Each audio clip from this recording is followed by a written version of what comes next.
Kambleh à son sang là de ch'tetri, à son de ch'tetri à Kambleh. Voilà, vraiment, il y a une fagée. Alisha Wensia. Avec une chebelle. Il fait chien pour lui plaire.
Sabadiri manare nyoti na bani.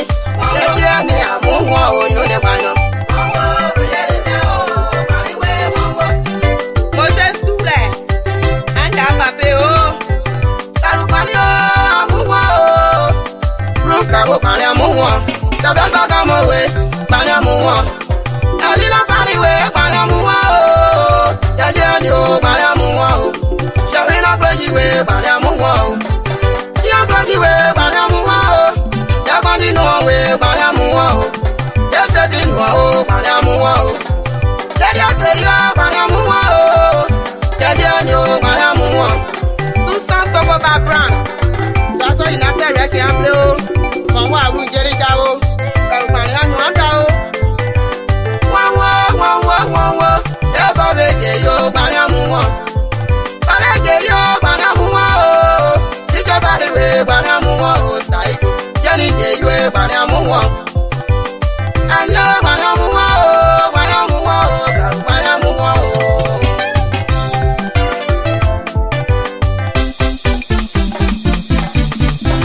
It's Becca Jr., the marvelous producer.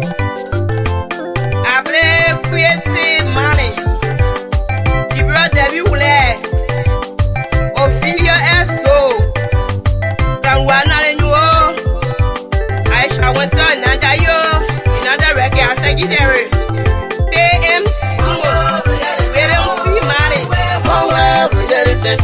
Another record, I'm one. I'm a shabby, I'm one. If you shall go there, I'm one. Alicia went there, I'm one. Never did that, but I'm one. One way, we get it.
Alisha Wensi Oni Ojayo, Fejo Wensi Adisaju.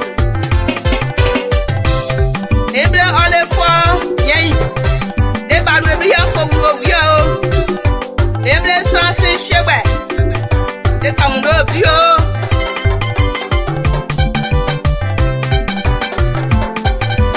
Mose wanya ogunwa e barumare. Nambele nyawo ya ogunwa die. Nambale kuwe oye mwe. Inatere kera amuwa wo. Sawa nuna amuwa wo barumare. Oh me patre wajo. Oh me patre. Ino ya wo ande bolu agaida. Tadi ya de ya do wasira sini barumare. Won we ruyelike.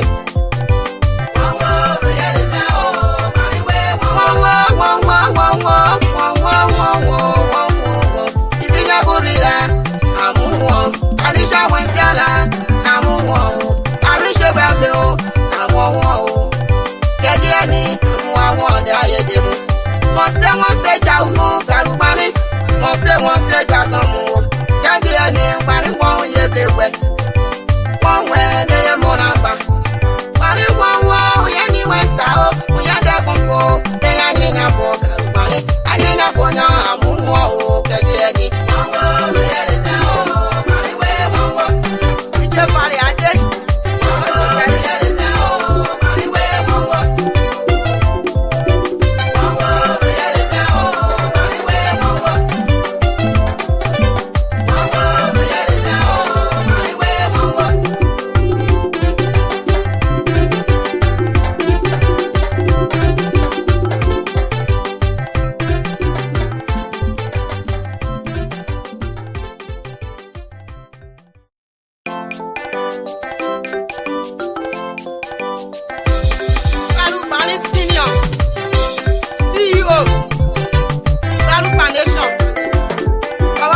Ayo,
It's Becca Jr., the marvelous producer. I play creative money. The brother we will Ophelia Esco. Kanwana Renuo. I shall once done Nanda yo. Another reggae secondary. PM Sinoe. We don't see money. Oh, well, we let it be. Another reggae blow. I'm one. I'm a shabado. I'm one. The vision good of you. I'm one. Alicia went up the hole. I'm one. Ever did that, but I'm one. There's one way we let it be. One way we let it be. One way we let it be. We let it be. We let it be. One way we let it be.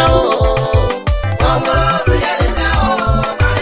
Look, I'm a man. I'm one. Tell it, I'm one. Just come on.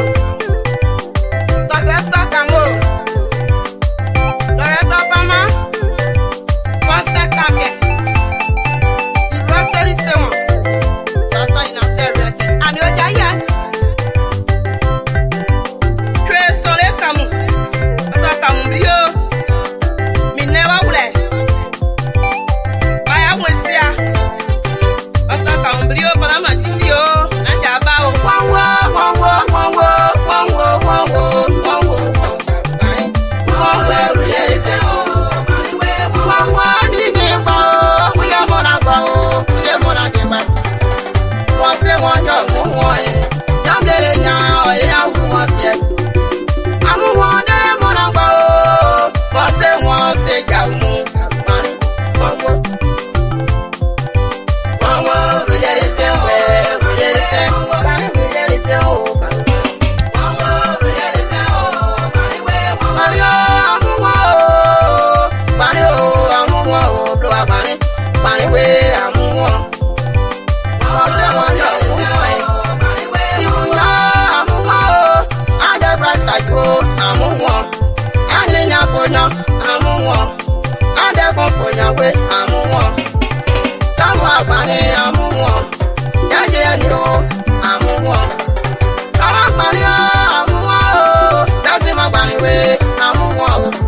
Come in bunny way. I'm one. My way one in a day. What's the one you're going? Now I am one there. Money. One way we let it go. Money. One way we let it go. One way, one way, one way, one way, one way, one way, one way. Money. One way we let it go. One way we let it go.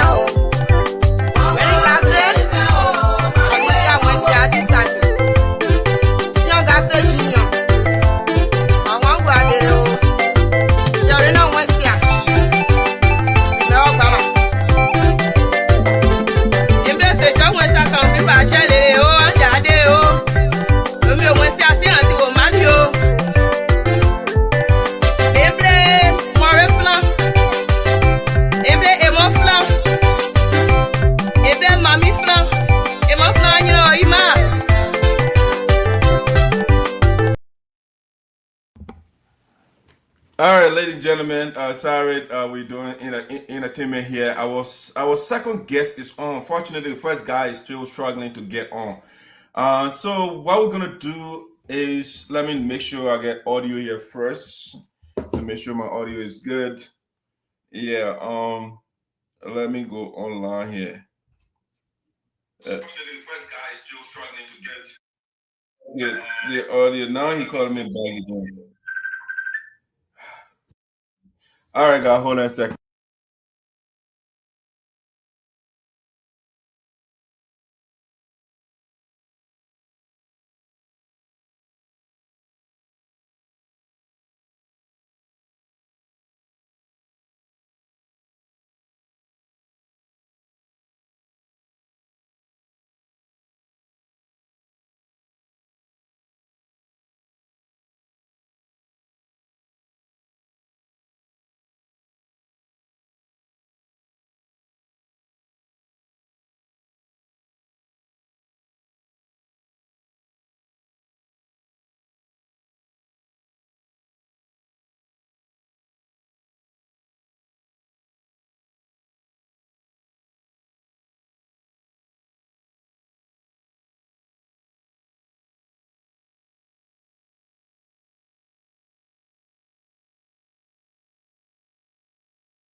Ladies and gentlemen, we have two guests today. So what I'm gonna do is Mr. Kambleh is backstage, and let Patrick and I come on stage first. Let me put this man. Like.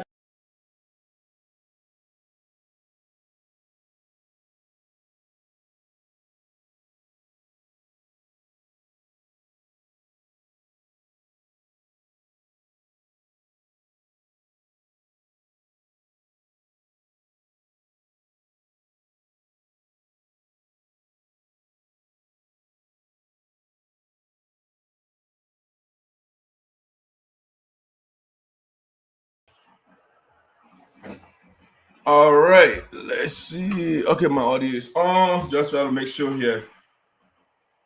Let me get my man Patrick here. Hey, Patrick.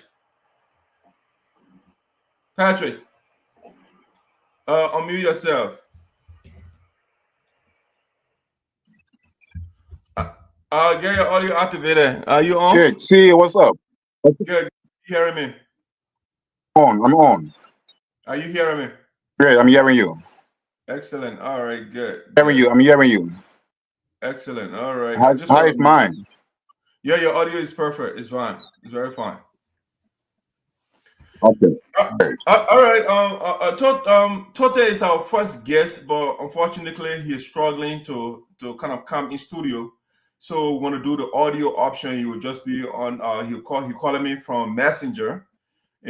So yeah, we'll just do it through that option. And I want Mr. Kambleh to save his internet, right, instead of running your data.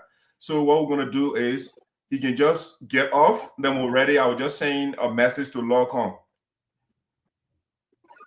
Okay. Okay. So Mr. Kambleh, just let go that route. Thank you, boss. So I will send you a message to log on. All right. So Patrick, are you hearing me right? Hearing you. Okay. Good. All right, so ladies and gentlemen, I didn't even share the show because we're going back and forth with our first guest, Toteh. I'll share you never ready. That's why. Okay, excellent. Good. Thank you. All right, so ladies and gentlemen, welcome to your prime show, Voice of Sinoe in the Diaspora. Where, so I think Mr. Kambleh is still in studio, so let me just send you a message. Yeah. Let me send you a message to come back later instead of running his data.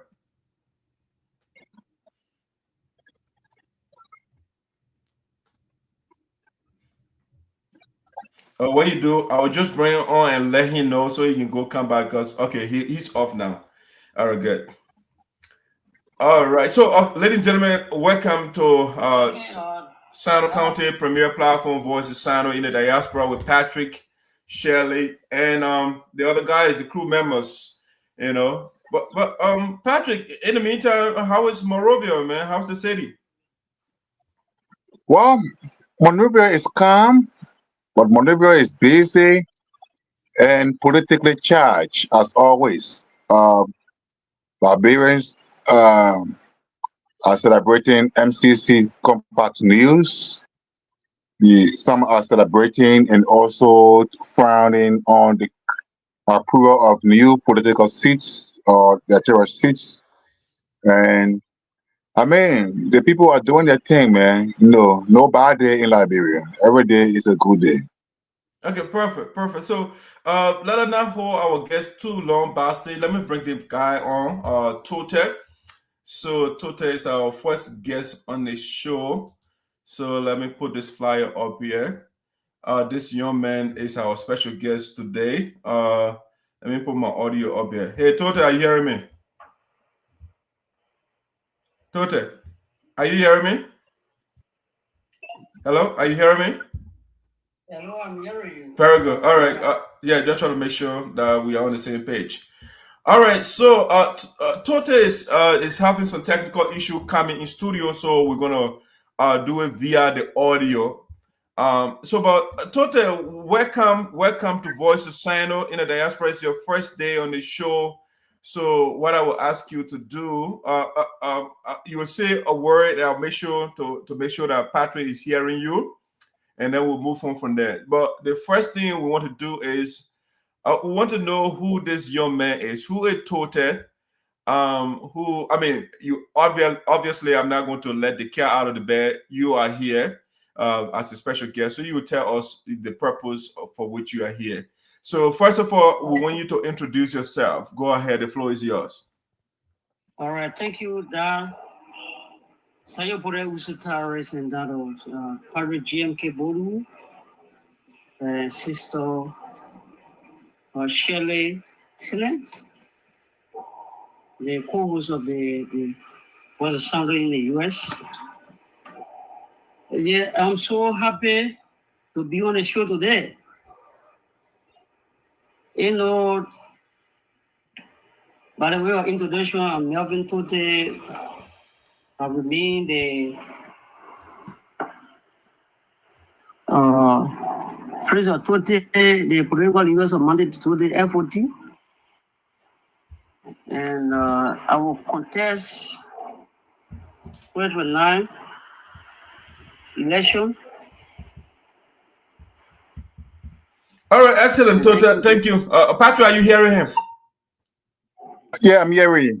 Okay, good. I just want to make sure. All right, so political experience of the representative aspirant 2029. Electoral District No. Saga County. Nice. Okay, Patrick, saying you are on the other end. If you want to ask your first question, go ahead. The man wants to run 2029. So which district are you running, brother?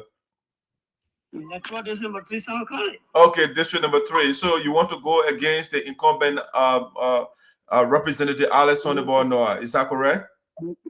Yeah, sure. Alex Sonnyboy Noah. Okay, all right, nice. So Patrick, let's get you in here. The man, he is coming to challenge the incumbent. So before I proceed with my major question, quickly let me clarify. In the last 2 elections, 2017 and 2023, which of the candidates you supported? So he said in the prior election, which one of the candidates you supported? The past election in Saga County? Yes. Electoral District No. Right? Yeah. Yeah, district number 3. Who did you support? Yeah, I supported Rabbi Central Colosseum in the prior election. 2023 election, I supported Central Colosseum. Excellent. All right, listen to Patrick, please. Thank you. So obviously the most perceptual question will come. How prepared are you? And that's a question that confronts many young people who declare their intention to contest. People will say you are not prepared. People will say you are just too young, or perhaps they'll say you don't have the requisite education, you need to go to school, you don't have this, have that. So these questions will obviously come out. How prepared are you with respect to these specific questions about preparation and readiness? Yeah, let me tell you something, Padre. Go ahead. Patrick. Yeah, nothing called you are young, you are old to contest in national election. You know what I'm saying? The Liberian Constitution. Are you there? Following, go ahead, boss. Article 83 of the National Constitution.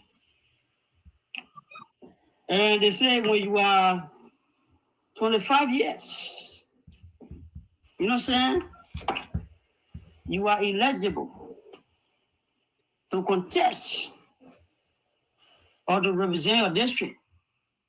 So there is no any let's say article said to say, oh yeah, you want to be old before you represent your district. So let me just carry right there and read the constitutions of the part of the constitution I said. You know what I'm saying? Are you there, Patrick? Yeah, Patrick is hearing you. Go ahead. So let me tell you something. the 3 Section 8 of the National Constitution, Governor Labrador says, if it's 25 years, there is no any politician tell you say, oh, you must be all person to represent your district. Okay, all right, Patrick, fair enough. Patrick, what's follow another question? I want you to go ahead, so I will engage to Yeah, as well. so you just answer one part of the question. The constitutionality of your age is guaranteed already. You are above 25. So the question is, Toteh, one minute. Let me come to the question now. Toteh, you're not listening. Toteh, are you hearing me? Are you hearing me? You want to hold on until the person is done with the question, then you can intervene. Okay? So let's do it one at a time. So let Patrick exhaust his thought. Pastor, go ahead. So the question about age is already answered. You are not too young to lead, and yes, indeed, you are qualified to lead under the Constitution. So preparation academically and in terms of tax payment. All right, tax payment. The law says, the Constitution says you must be a taxpayer to be a representative. So even though it didn't mention education, but for the only basis of prudence, do you meet the minimum benchmark in education? Are you a taxpayer? I don't know, man. You sign law. What is it again? So he say, are you a taxpayer? That to be short. And number 2, I mean, what is your educational background? Because leading a district, hold on, Toteh, you have to hold on until the person is done before you come in. So the man is saying, what is your background education when it comes to education? And number 2, are you a taxpayer? Because you're about to lead a whole district. It's complicated to run a whole district. It needs somebody with knowledge. So what is your background? What do you bring to the table academically? That's what I'm saying. I don't gotta be a taxpayer to represent my district. I don't have to be a master degree holder to represent district. But I have the dream for the district. I have the dream for the people, the needed people. Hello. This is what 2029. Hello. Boss me. Tell me who you there. My boss man told me. Let's go. But yeah, this is national politics. So I don't gotta go in that. Yeah. Hello. I'm listening to you. So I'm not how to go. Any kind of politics will say, oh yes, I'm gonna be a taxpayer before I represent my people. But rest assured, 2029, I'm gonna be on the ballot people to represent my people. Patrick, let me come here. Toteh, you say you have a dream for the district. What is the dream you have for us? The dream that I have for the district, you know what I'm saying? Is the people that have the electoral district, the young people that they are crying. Let me show you something. To become a representative. Are you getting me? Yeah, I'm listening to you. Go ahead. It's a big responsibility. That's right. To become a representative is a very big responsibility. And the only way you can overcome those responsibility is it got so many ways. Number 1 way is to listen to your people. Are you getting me? Yeah, Toteh, I'm following you. You say you have a dream. What is the dream that you have for us? The dream I have for the people of Electoral District 3 is to make Electoral District 3 better. How will you do that? Because Patrick just asked you, what is your qualification that makes you the best fit for the district? And you say you don't need qualification, you don't need education. So I mean, how do you hope to implement the dream of yours? Yeah. What I'm trying to say is that I just a high school graduate. Hello. Go ahead. I'm going to high school graduate. Okay. And I have the and they dream it to people. What I'm trying to say is that education will not make you a leader. A leader was born, but he or she will not make. If I go in a district, I will create job opportunity for the young people to work. How are you going to create a job, man? Toteh, how are you going to create a job? How are you going to create a job for the young people? Yeah. To create a job for the young people is to listen to people.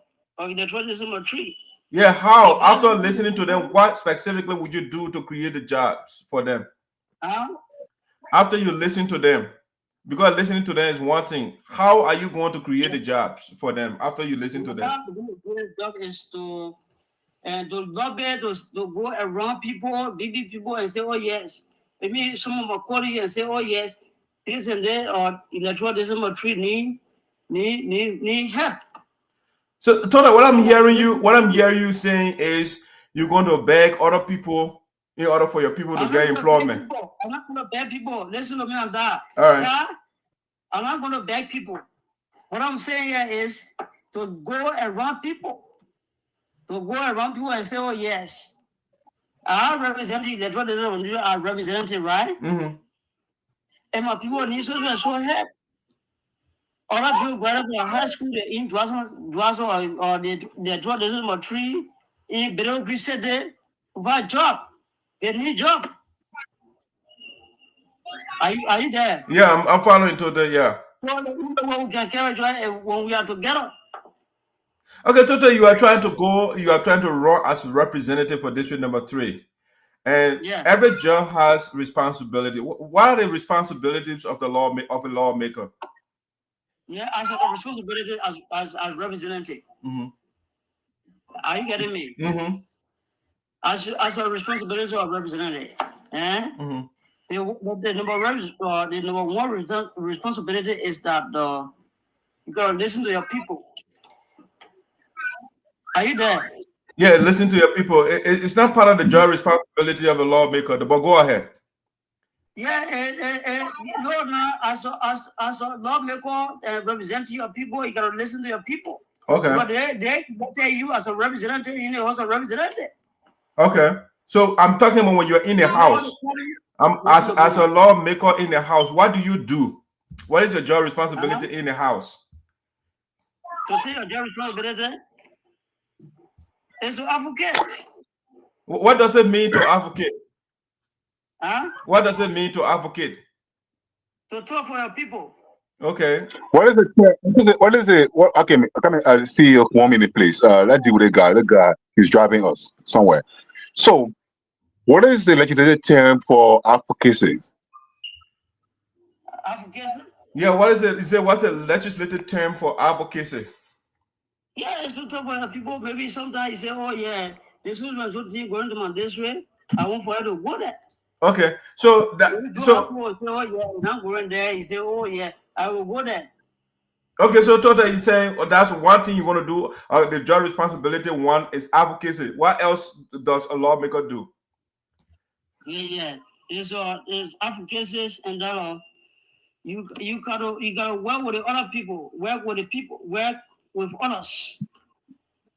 Okay, let me help you out here. One of the job responsibilities of the lawmaker is to make law, right? Yeah, to make law. What bill would you sponsor if you were to be Sonnyboy Noah, for example? Listen to me now. Listen. So we ask you what are the job responsibilities of a lawmaker, and you said one of them is advocacy. All right. So I help you out with one. One of it is to make law or make laws. So if you were elected as a lawmaker to be Sonnyboy Noah, what would be 2 of the bills that you sponsor as a lawmaker? Yeah. I got 3 tangible bills. Okay, go ahead, shoot. One is about lawmaking, right? What I mean, lawmaking, right? You getting me? Are you there? I'm hearing you, boss. I'm hearing you. Go ahead. I'm hearing you very well. Let me read that. Let me come right there, and then we can go ahead. You say you got 3 bills. What are the 3 bills you're going to sponsor? Yeah, it's about I'm coming now. That go way small. Elective, right? It's about lawmaking, eh? Yeah, Toteh, what are the bills you see? You got 3 bills for us. What are the bills you supposed to boss? Yeah, yes. The one of the bill is the I got bill on quality education. Bill on quality education. Okay, 1. Number 2. Yeah. You got bill on quality education. You got bill on healthcare. That. Okay. You got bill and let me tell you, let me who you there. Bill on accountability. That. Okay. So let Patrick, the man gave us 3 things that you want to do. Let's go into the details of that. Patrick, you get a question for him? Go ahead. A question for him. He earlier said he does not need a master degree or education to be a lawmaker. So first, he just named 3 instruments he will be preferring. But my question is, which committee do you think, if you are elected, if you are privileged to beat Alex Noah, which committee will you be chairing or co-chairing in the House?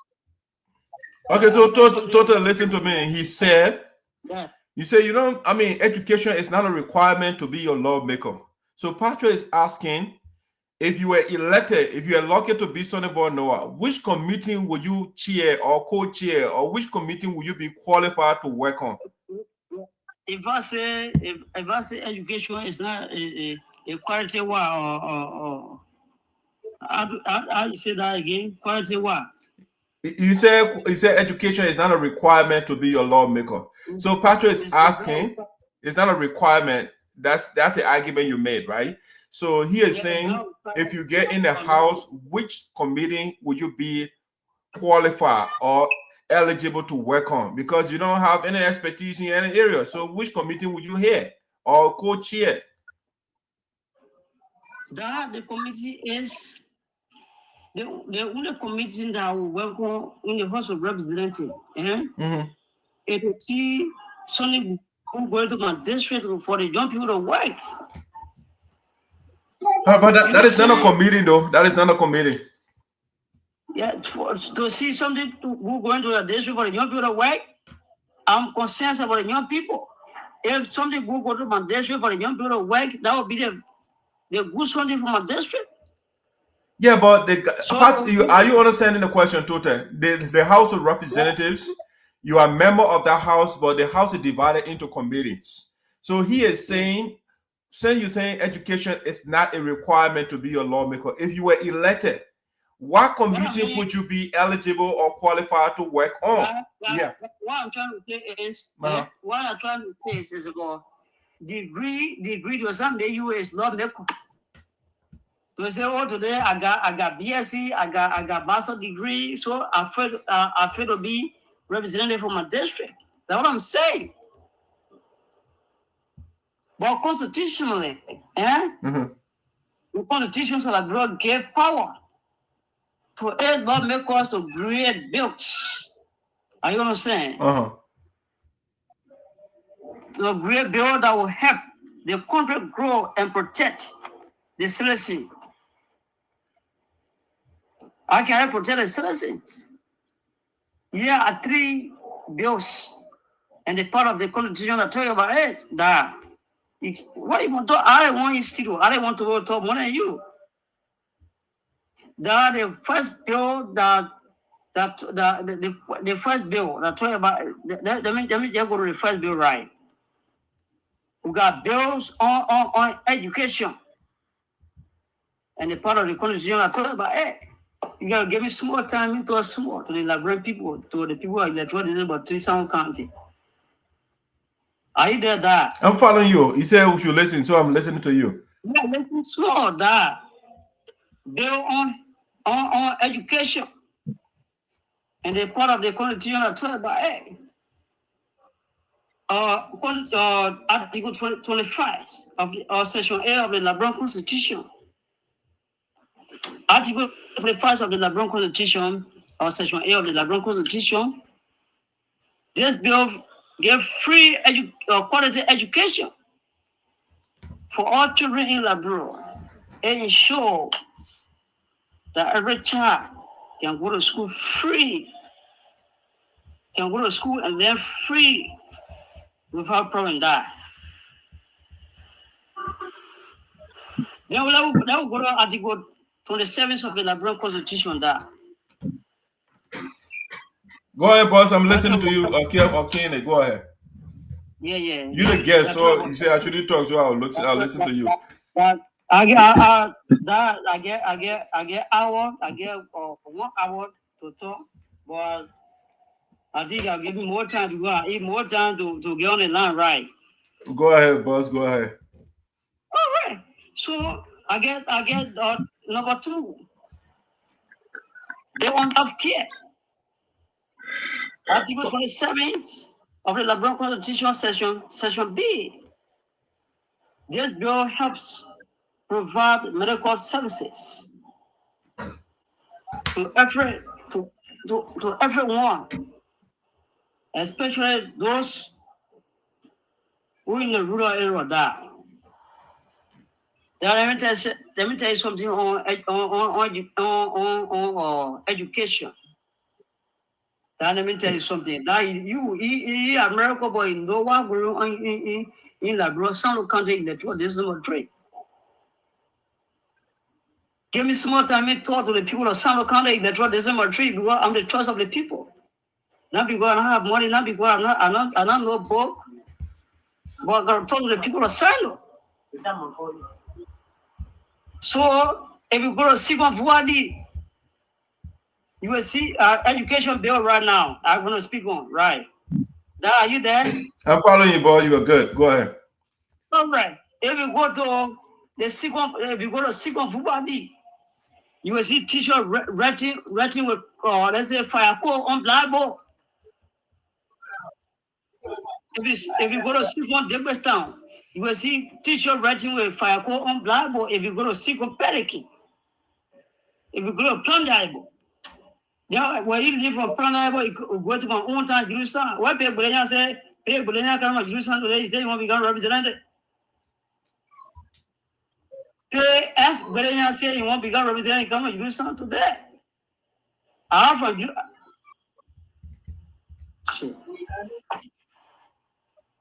Are you good, my man? We're listening to you. You're good. You are very good. You are clear. Yeah. So the power of people say you want to become representative for Jerusalem. I mean, in Jerusalem, you come to Jerusalem, you want to become representative for Electoral District number 3. Are you there? Are you there? I'm good, my man. I'm listening to you, yeah. Gee, I beg you. Somebody else. Yeah, you want to Esoteric, let's put some fire in the platform today, okay? Let's make it interactive and not boring as it's appearing to be right now, because we are this platform is an upfront. Yes, we don't joke here, and so the guy must be attentive and let bush out the man. Let's go ahead, my man. Yeah. Yeah, I mean, it looks like, I mean, I sent a guideline to him. I mean, I don't know him, so I don't want to come across as though, the platform is bougie for people, like he said. I mean, it's not for both people and all of that. So I try to give everybody the audience, right? But when I give you the opportunity to come on, you have to be serious, right? That's why I send all the guidelines to you. Let me see. Hey, Toteh. Yeah, Toteh. Yeah, listen to me. Listen to me for a second. Yeah. Are you ready for the show? Because somebody kept interrupting and calling you to come. Are you ready for the show? Because we are not here to waste our time. And listen now, that I already told the people. Yeah, you should have done that a long time ago. Because you can't be on the show and somebody is coming. We got this thing, this is Liberia, Yep. Sure. And the people that's what they didn't need me. People who just coming. They say they want to go in the district wrong, I represented. How can they wrong? What a message to our people. Okay, Say, yeah, so let me. Let make. We are not. It's not a speech, right? So we are making interactive, right? So let come in. You've been talking a little bit, and so Patrick, you have a question for him. Yeah, I mean, I have a question. So you are coming in 2029 as you are preparing now. Have you confirmed from Reverend Setra Kuru, whom you supported last election, as to whether he will come back? Have you confirmed for him? Yeah. Setra been trying almost 2 to 3 times. He has not successful. So I go to Setra. And even I go to my father too, or Reverend Pay Budenya, Professor Pay Budenya. I say, oh yeah, Pay Budenya, I gotta go in the district wrong. Because I'm going in the district wrong. I want to be represented. Budenya is the one now that made me now I stick. Because Toteh, I don't want to interrupt you, but the man asked you for Kolo. So why are you talking about Budenya? Anyway, Kolo gave me the go ahead.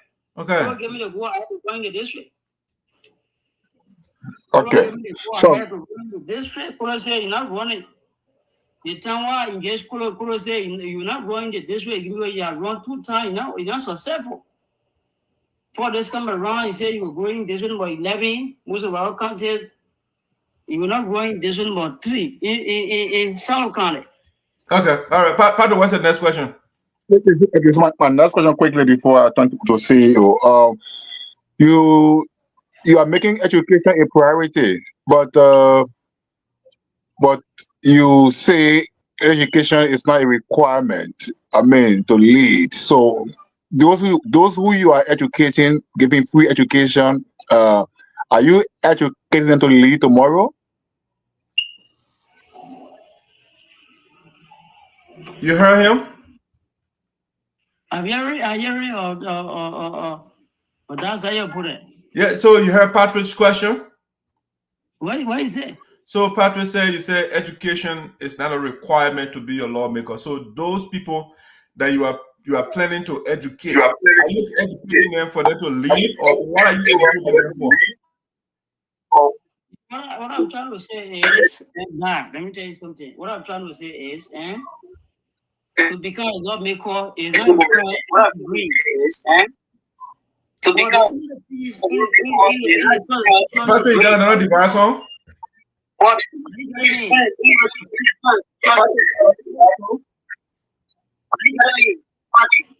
There's no any other degree to say, oh yeah, or any national continuous say this is so degree may you lawmaker. But it says, are you getting me? Yeah, Toteh, you go. Go ahead, boss. Others.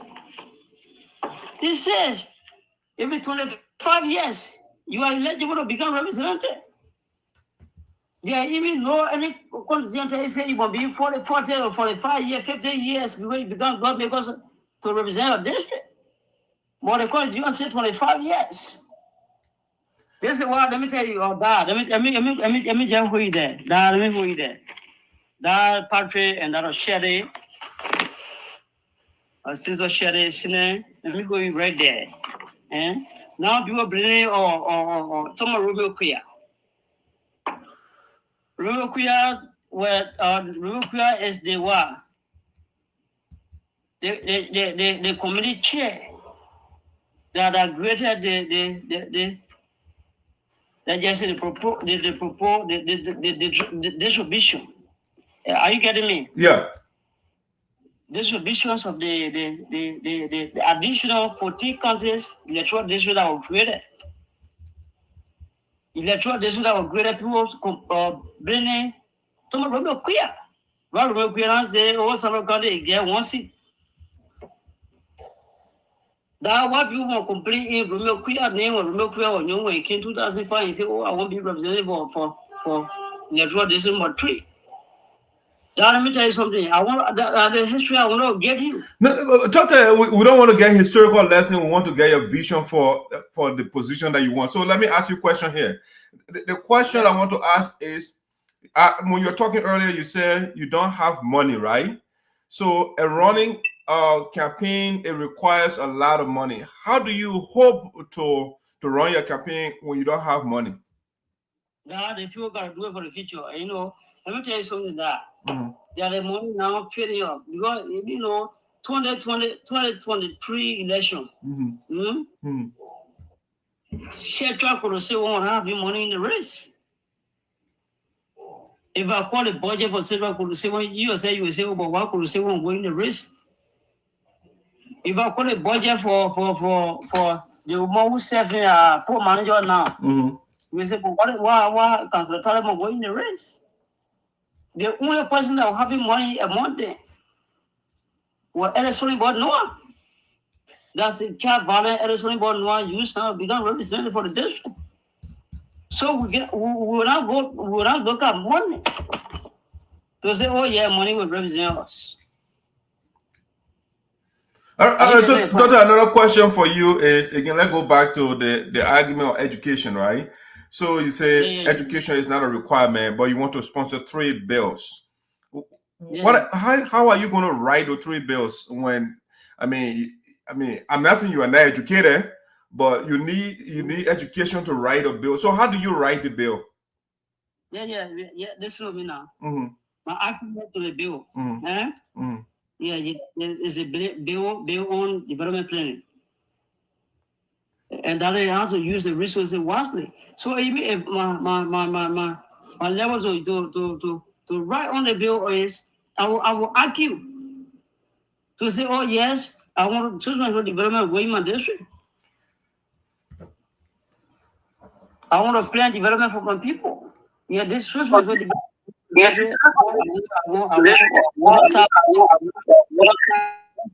want community in my district.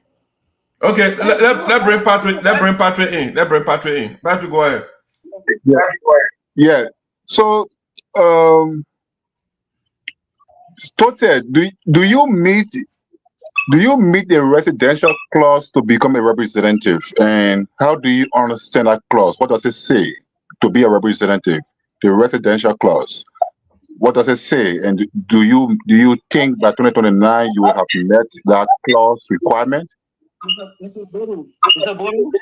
Hello, Mr. Bolu? Yeah, go ahead. He's listening to you.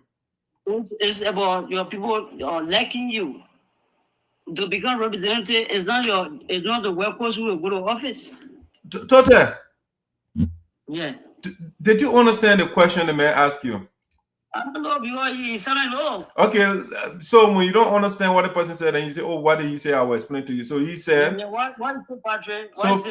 Listen now, Patrick said, there is in the electoral law there is called something called the residential clause. Do you understand it? If so, what is it? Explain it to us. What is the residential clause? Yeah. What do you mean by that? All right, so you want to run for office, but you don't know what that means? A residential clause. We can learn from each other.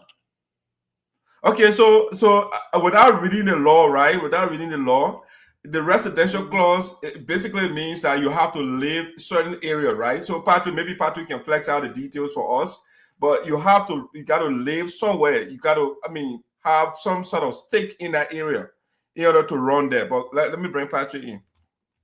Oh boy, yes. Yeah. So the residential clause in the Constitution, it says how long you should be in your district you want to represent right now. How long it says you should live there before you can be qualified to run in that district. Please educate your audience and those you want to represent. What it says about you. Patrick, let me go you there. That's that. Let me go you there. My own time Jerusalem, I spent a lot of years in Jerusalem. Then after Jerusalem, I came to Plan Bible, which is Seekon now Plandarebo Tayo.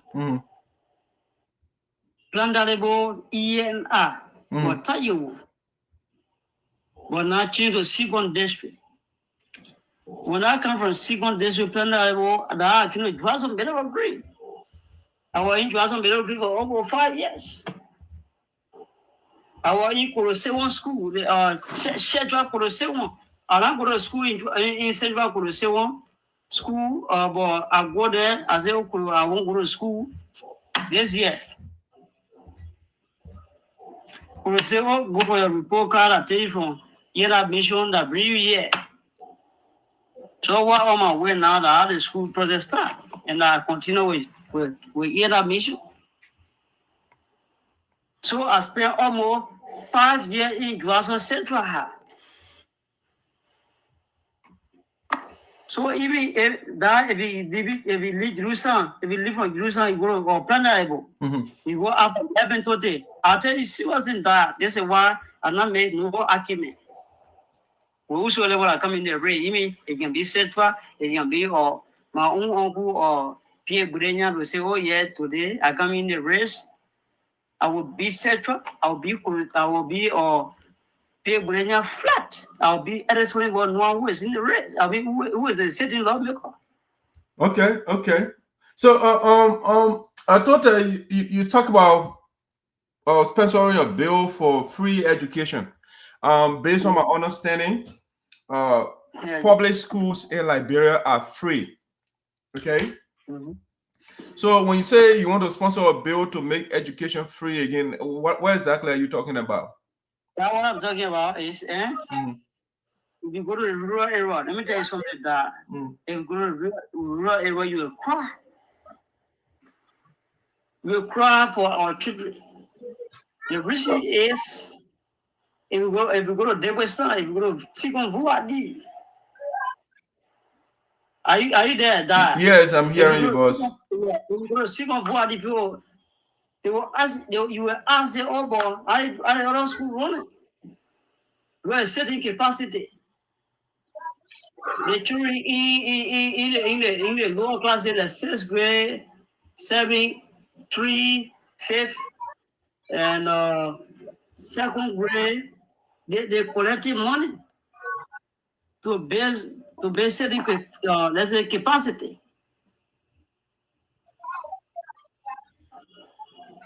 If you go to the Western, that there is no setting. There is no seat for the students to sit down and go and learn book.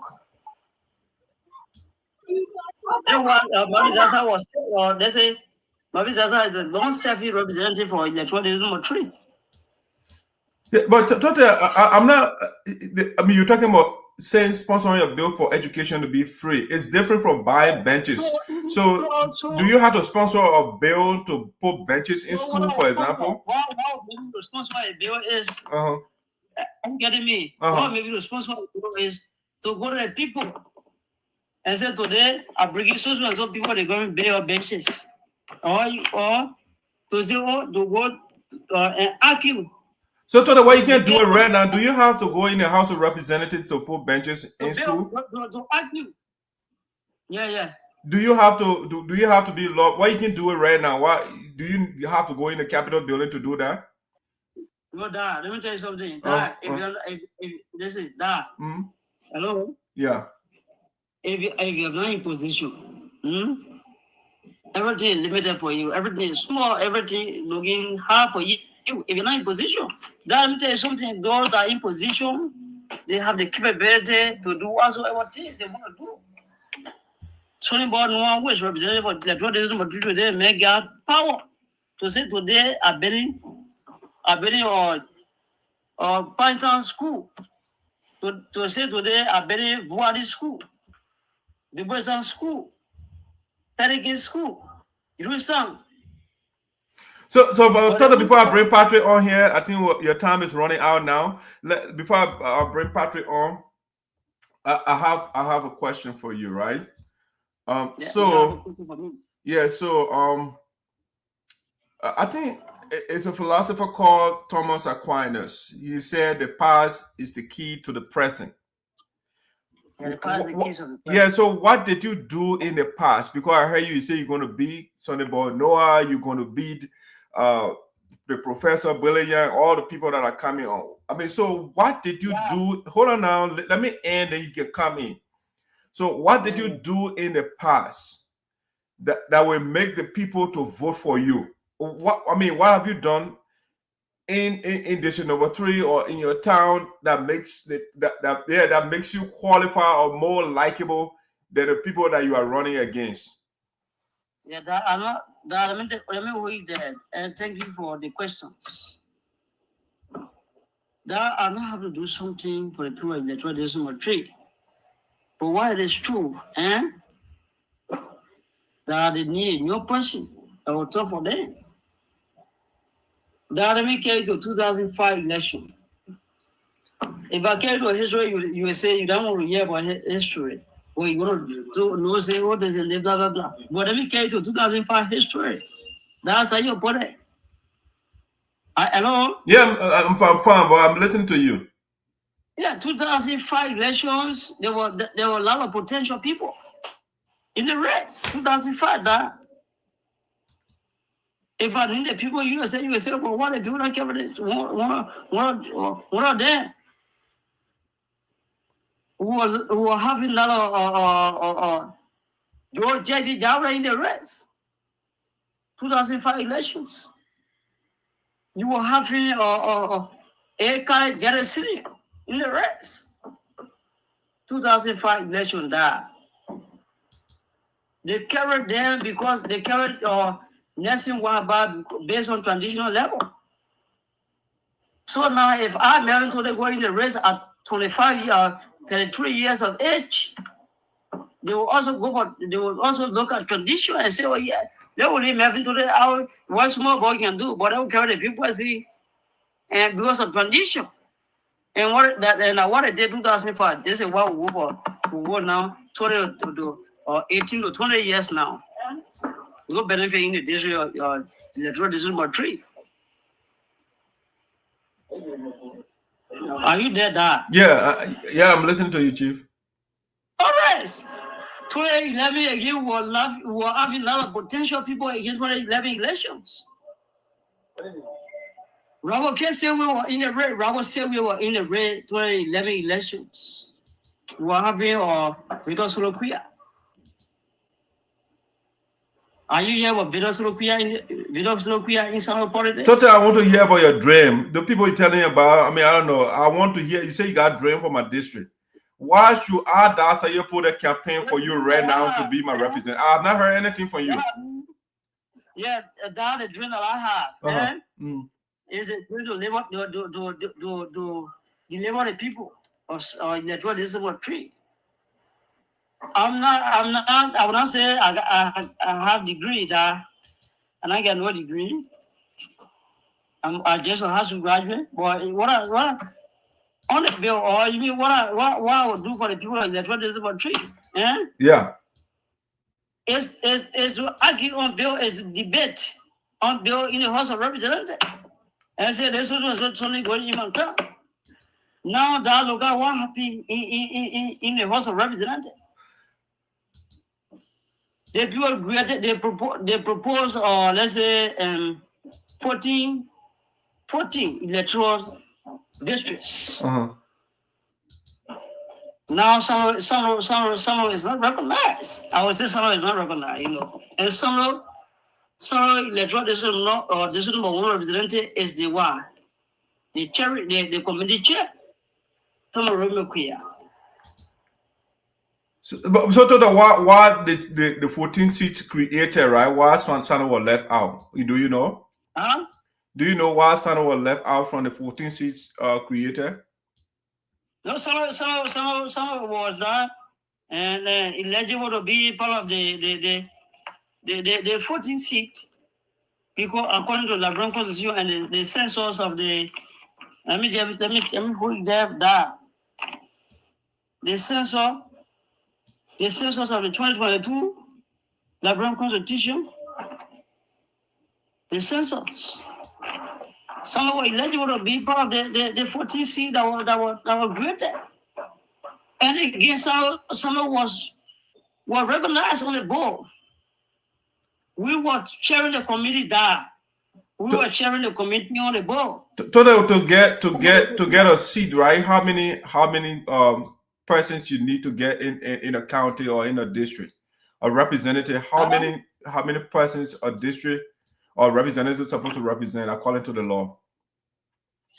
How many representatives or what? How many persons? Because you need certain population in order to get a seat. What is the required population, you know? The population says is about 20,000. So did you reach that threshold per the 2022 census? Yeah. According to the Labrador Constitution, right? Especially, Article 3 of the Section 8 of the Labrador Constitution. 8.3 in the trees of the Labrador Constitution says stated, that okay. Let me see. Let me read that. It's not the Constitution that 12/8. Let me see. Yes, that we reach it. Okay, Toteh, let me bring Patrick. Question. I think we're wrapping up here. Our next guest is backstage. Yeah. So let's listen to Patrick. Okay. So quickly, we have a lot of time, but in summary, please summarize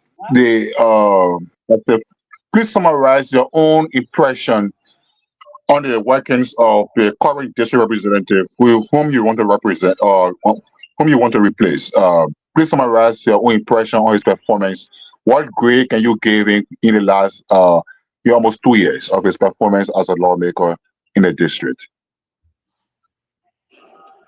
That guy related to me way beyond. Yeah, so he said the man that you want to replace right now. Yeah. What is your own assessment of the man? If you were to grade a man, what grade would you give him and why? Let me tell you something. The young people of our district, chinches, in a lot of Africans, what? You gotta ask me a question that you don't know what going on in Sinoe. I don't know what is going on. Tell me. So the man is asking you want to replace Sonnyboy Noah. Hold on. You want to replace Sonnyboy Noah. So he said, tell us your impression of the man. Yeah, this from America today. You get me? Enter la blue, you remove it, enter la blue, and go to Sinoe County. Then when you enter Sinoe in Greenfield, say, I won't go to Dawson District. They can't say for the district sector. But Dawson is Dawson bit of a grade. Enter there. That you won't come by the same day. That's what we're talking. There's a lot of people who graduate from high school now that in Dawson District because of no life. I'm listening. No job, they're just there. Without doing anything, they're just locking trap. Only a lot of children die. A lot of children die in the district. I'll tell you for free. It's not about to have, or let's say, high school document, or say, or high school document, or and I get BSc, I got master's degree. It's not what we're talking. To go to the people and say, why you want? The people are Electoral District 3, why you want for me to do as a representative? That's what we're talking that. Why don't want me to talk? So Toteh, the man is asking you, Sonnyboy Noah is the lawmaker right now. What is your impression? What is he doing or what is he not doing right? I want to move Sonnyboy Noah from power. So why you want to remove the man from power? What is he not doing? What is it that you want him to do? The man just bought buses for the students. The man, hold on now, Toteh, let's talk one at a time. Listen to me. Toteh, you're not listening. You are not listening. Listen to me. Listen. Sonnyboy Noah just bought school buses. The man refurbished or renovated the city hall in Dawson. The man got students on scholarship. The man, he got his solar light around. I mean, so Patrick is asking you, what is it that he is not doing that you want to do? because he got a lot of things going on. He got ambulance running right now in the district, you know. So what is it that you want to do different than Sonnyboy Noah? Yeah, that. Yeah. Let me tell you something. Yeah. When Sonnyboy Noah buying buses, is unprofessional. Why is unprofessional? It is because what's the role you got to our place to say, oh, you are buying buses for students to go to school? That let me tell you something. Glasgow Central High. You understand? How many buses Sonnyboy Noah? I think 2 buses, right? Yes. Okay, 2 buses Sonnyboy Noah, but Glasgow Electoral District No. 3. How many buses you buy? 2 buses. How many will you buy? Listen to me now, Dad. Let me tell you something. Let me get it there. There are 2 buses at Sonnyboy Noah bought for Glasgow Electoral District No. 3. That if you in power, you got a lot of opportunity to do it. What's about you want to do? If you in power, you gotta influence to do whatsoever you want to do. So you don't gotta question me. I'm Sonnyboy Noah. So you may Sonnyboy Noah about 2 buses for electoral district No. 3 Sinoe County. It means nothing. Hello? Yeah, I'm following you, boss. All right. So how many people would the buses carry to Balawan? Or is it for Johnson Bedrock Creek? Or is it for Tayo Unification City? Will the bus go to Pelican? You know how many districts you control as a representative for Electoral District No. 3? You know how many districts? You got Seekon district. You got Sanqui. You got Tayo. You have some district. But Sonnyboy Noah just look here and Johnson Bedrock Creek. Development is not it can be decentralized. Okay, Toteh, we are running out of time. So my last question, and I'll bring Patrick on. But my last question is, what is the difference between an act and a bill? What? What is the difference between an act and a bill? Act and bill?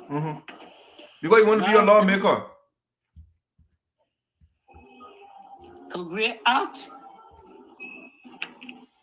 To create an act or what? All right. So somebody is following. They said Darkside put an esoteric from the accounts I'm hearing. Toteh, hold on now. Let me bring Toteh. Toteh, you're not listening. You are not listening. You are coming to be a lawmaker. Okay, you want to be a lawmaker, right? So, and you say you want to listen to the people. So your key priority right now is to listen. All right. So Toteh, somebody is following the show. They get comment for you. So I want you to answer the person comment. I'm here. That lacks the composure been discussed.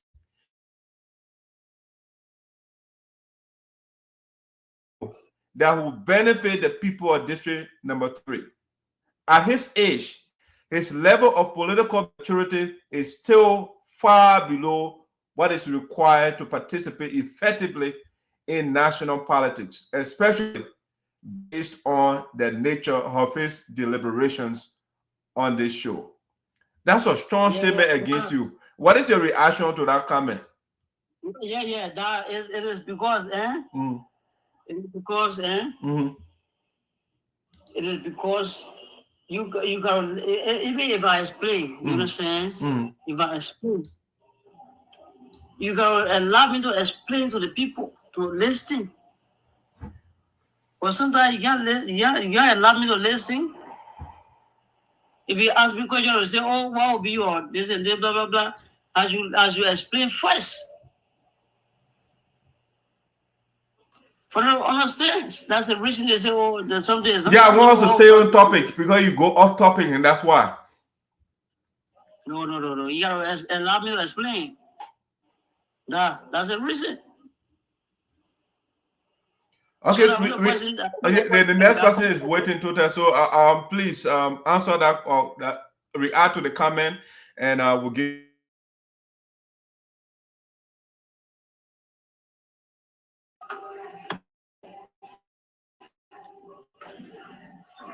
Hello. Hello, I'm getting you. Yeah, so react to the comment, or you give your closing thought, so we can bring the next person. You've been waiting backstage for a long time. Yeah, the what I have on a comment is that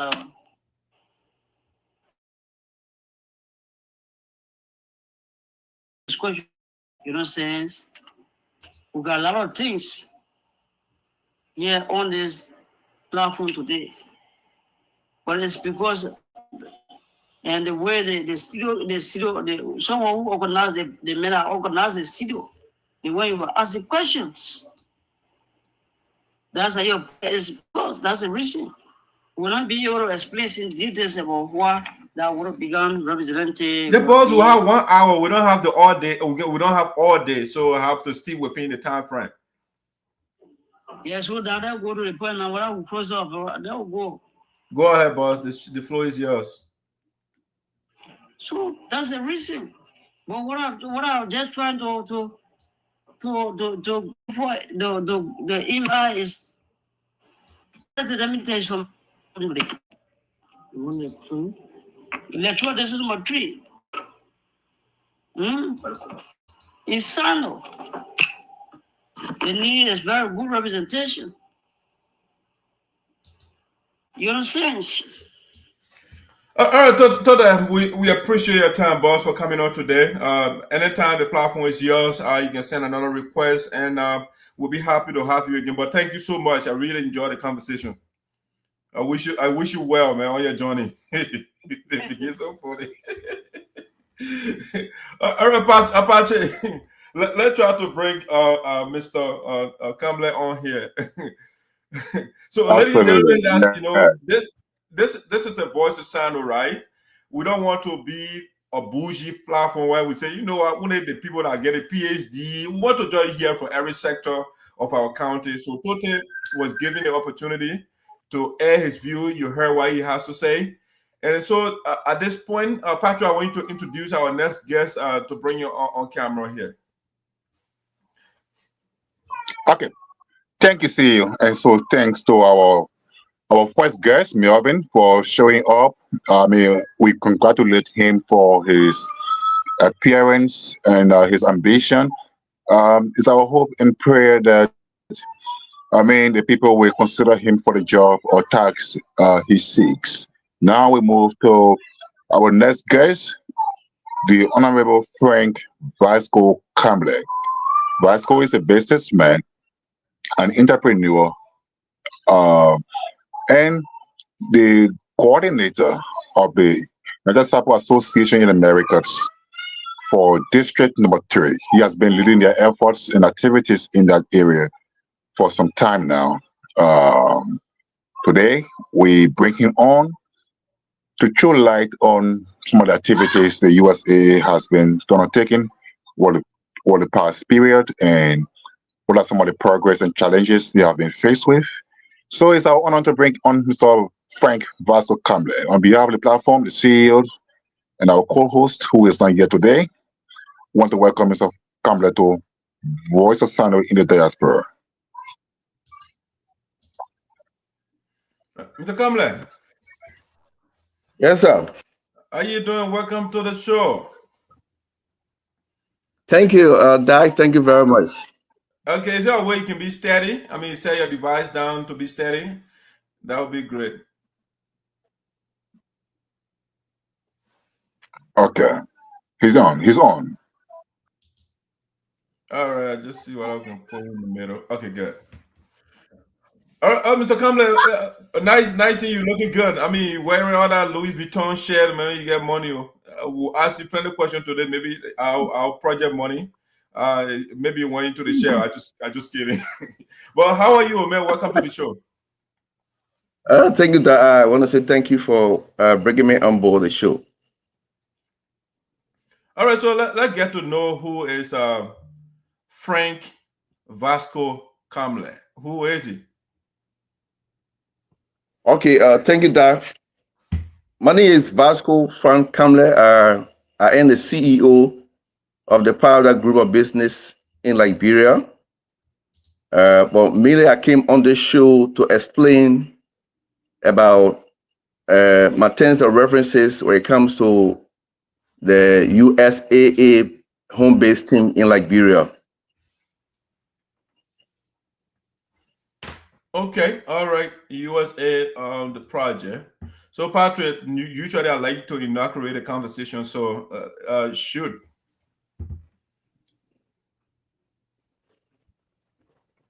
So thank you, Mr. Kambleh. Thanks for accepting our invite to come on, and are we are grateful to having you here today. So run us Thank you. through. I mean, when did you ascend to this position? When did you ascend to this position? On a whose tenure, Grain Cogilio, or Forensic Clark Miles, or the new? I mean, no, if I hear something inaccurate, so yeah. So when did you ascend to the position, and what have been some of the activities so far you have been coordinating for USA in the last few couple of years? Okay, thank you, Patrice. The first question is when I came on board. I came on board immediately after the inauguration of Madam Frances Clark Meyer as the president of the United Sabo Association in America. And so I want to say almost 2 years plus or 4 years during her terms of tenure in office as president of the USAA in the USA. As soon as she came to office, she had a dream. The people of the Sapo land living in the USA came together and see there are many challenges in our land. They prioritize health, education, and agriculture. And so in doing that, they have to have a team in Liberia on the ground to spearhead these operations. And so a committee was constituted that is headed by Professor Rishis Pantone. And this Liberia was divided into 2 regions. We have the Western region and the Eastern region, which I am heading as the region coordinator. That is Grand Gia County and Sinoe County. And so the first project that is on the table was to construct a modern health center in Pelican. Pelican is the capital city of the Seekon Statutory District in Sinoe County. And this project costs about $110,000 to $120,000. And so the contract was given out to our contractor, and the project is ongoing. Pastor, go ahead. Yeah, follow-up question.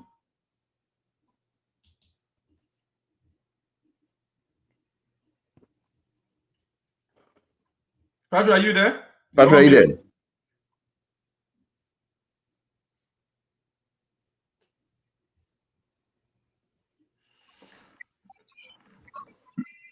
Go ahead, Patrick. You're on mute.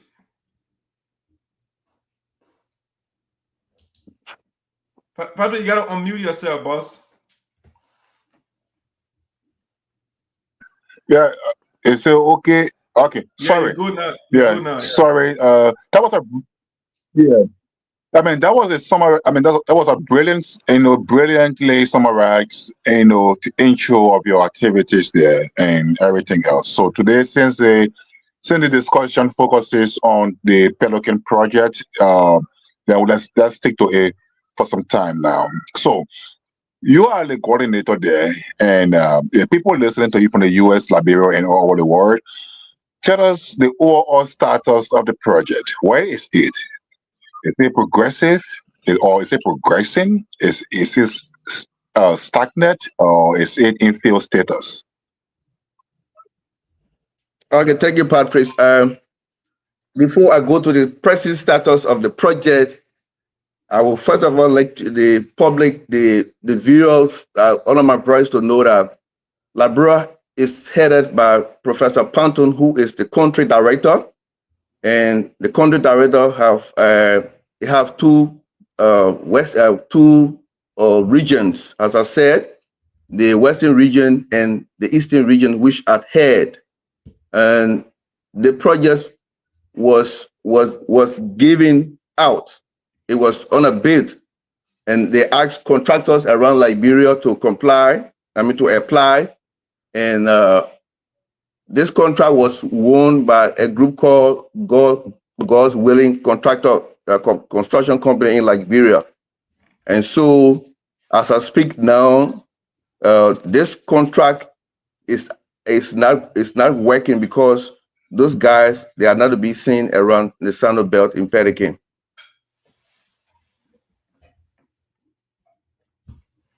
Patrick, go ahead. Are you there, Patrick? Yeah, Patrick is struggling over there. Okay. I think the internet is kind of buffering right now. So, yeah, Mr. Kambleh, I'm also an active member of USAA, the project in question, even though I wasn't part of the team directly, but, I'm the mouthpiece of the gods, the elders and the ancestors. So I'm quite abreast with a lot of things that are going on. I wish I know. Yeah. So you said something with respect to the project. I forgot the exact word you used, but did you say the project failed? No, Doc. I did not say it failed, because when a project failed, it means that myself, I failed as the Eastern coordinator. Okay. But as I speak, the project is not ongoing because the best reason known to the contractors who signed for the contract. Okay, so it's not ongoing. So and you guys are the full soldiers on the ground, and all the mechanisms and everything was put in place, and you are the eyes, the ears, and the voice for us on the ground. Did you find out why the guys are not doing their job? Didn't receive money? Or what is the issue? Okay, so thank you. For the initial stage, is there a way you can set your guys down, or so he can be steady instead of moving around? Yeah, you can set it down. I think that would be great. Okay, and so as I said, this contract was published, and then other companies applied, and God's Willing Company also applied to construct this building. Okay. And so has a coordinator of this region, there was a company too in Sinoe that have handworks. And so they passed through me, and they carried the application to Monrovia, to the central office, to the head, Honorable Panton. And so the contract was given to them. We received, I think, $30,000 from the USA board, members and board of the USA. The contractors were giving, the contractor received $28,000 United States to start the work going. Okay. But while the work was ongoing, as coordinator, in my terms of references, I have the right to always visit the site. Okay. So at one point in time, I went there and saw the contractor asking the women, the old ladies of Pekin, to sweep around horses so that they can sell the rag to them, so they can use the rag for the project. And so I called the city mayor, Honorable Bestman, and I called the superintendent by then, Honorable Toteh, to immediately put stop to those ladies that were sweeping the rag between the horses. Now I also went to the project site and saw that the work was not standard. The work was not standard. You cannot build a clinic that worth 100,000 plus USD, and then you're going to use the ladder racks on the road or between horses. And so I posted up to the project, and I forwarded this complaint to my immediate boss, Professor Panton, and a team came on the ground and saw like the work was not professional. Even the CEO admitted that the work was not professional. So for that, the project was put up to, and how to speak, when the new leadership came on board, our previous country director for project, Mr. Seekon, was replaced by Mr. Milton Shigbe. Mr. Milton Shigbe had a teleconference call, a meeting with us. The contractor agreed to complete the first portion of the project, which was gone November 31st, so that we will be finishing with the foundation. So as we speak, since he made that pledges, there is nothing ongoing in Pelican. Okay. All right. So let's go back a little bit. So you said initial the administration here, they sent $30,000 so Yes. the $30,000. Let go step by step, right? What was it for? What level should the building reach before the second portion or phase of the money is sent? So the 30,000 is from what level to what level?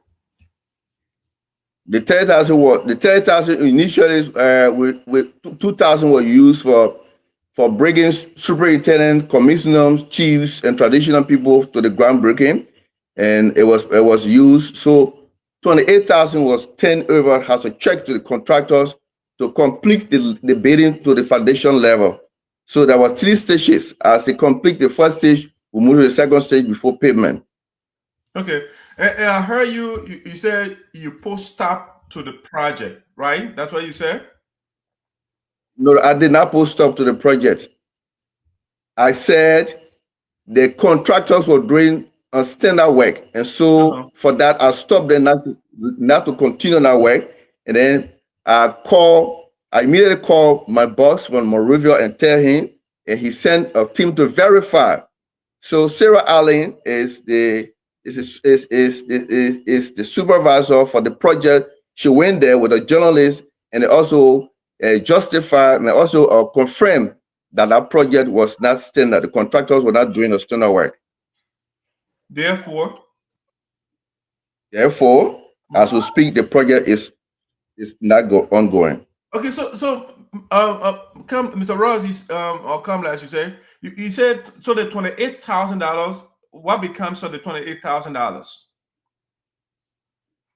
That I think to myself, what I know of is the 28,000 is intended for the completion of the foundation level of the 13-bedroom hospital, including offices and bathroom, the water tower, and everything. So I think the 28,000, we will stay as our head in Liberia to tell us what is happening with it. But as far as I'm concerned, with mountains of refugees, they my job prescription, the 28,000 it need to complete the 30% of the hospital in Pelican. Yeah, the reason I asked the question, the contract, everything, the details was put in place, and the initial $30,000, which you said you guys took $2,000 to bring elders and all of that. I don't know what we have to bring elders, but we'll go into that next time. But the $28,000, it was given to the company to start the work. But then you sent Sarah Ellis and other people to verify. You said they were doing substandard work, and therefore you guys told the company to stop the work. Meanwhile, you gave them the $28,000 already. So, I mean, why would you stop somebody not to do a work, but then the person still has your money? Yeah. So when the verification team came, there was a verdict given to them.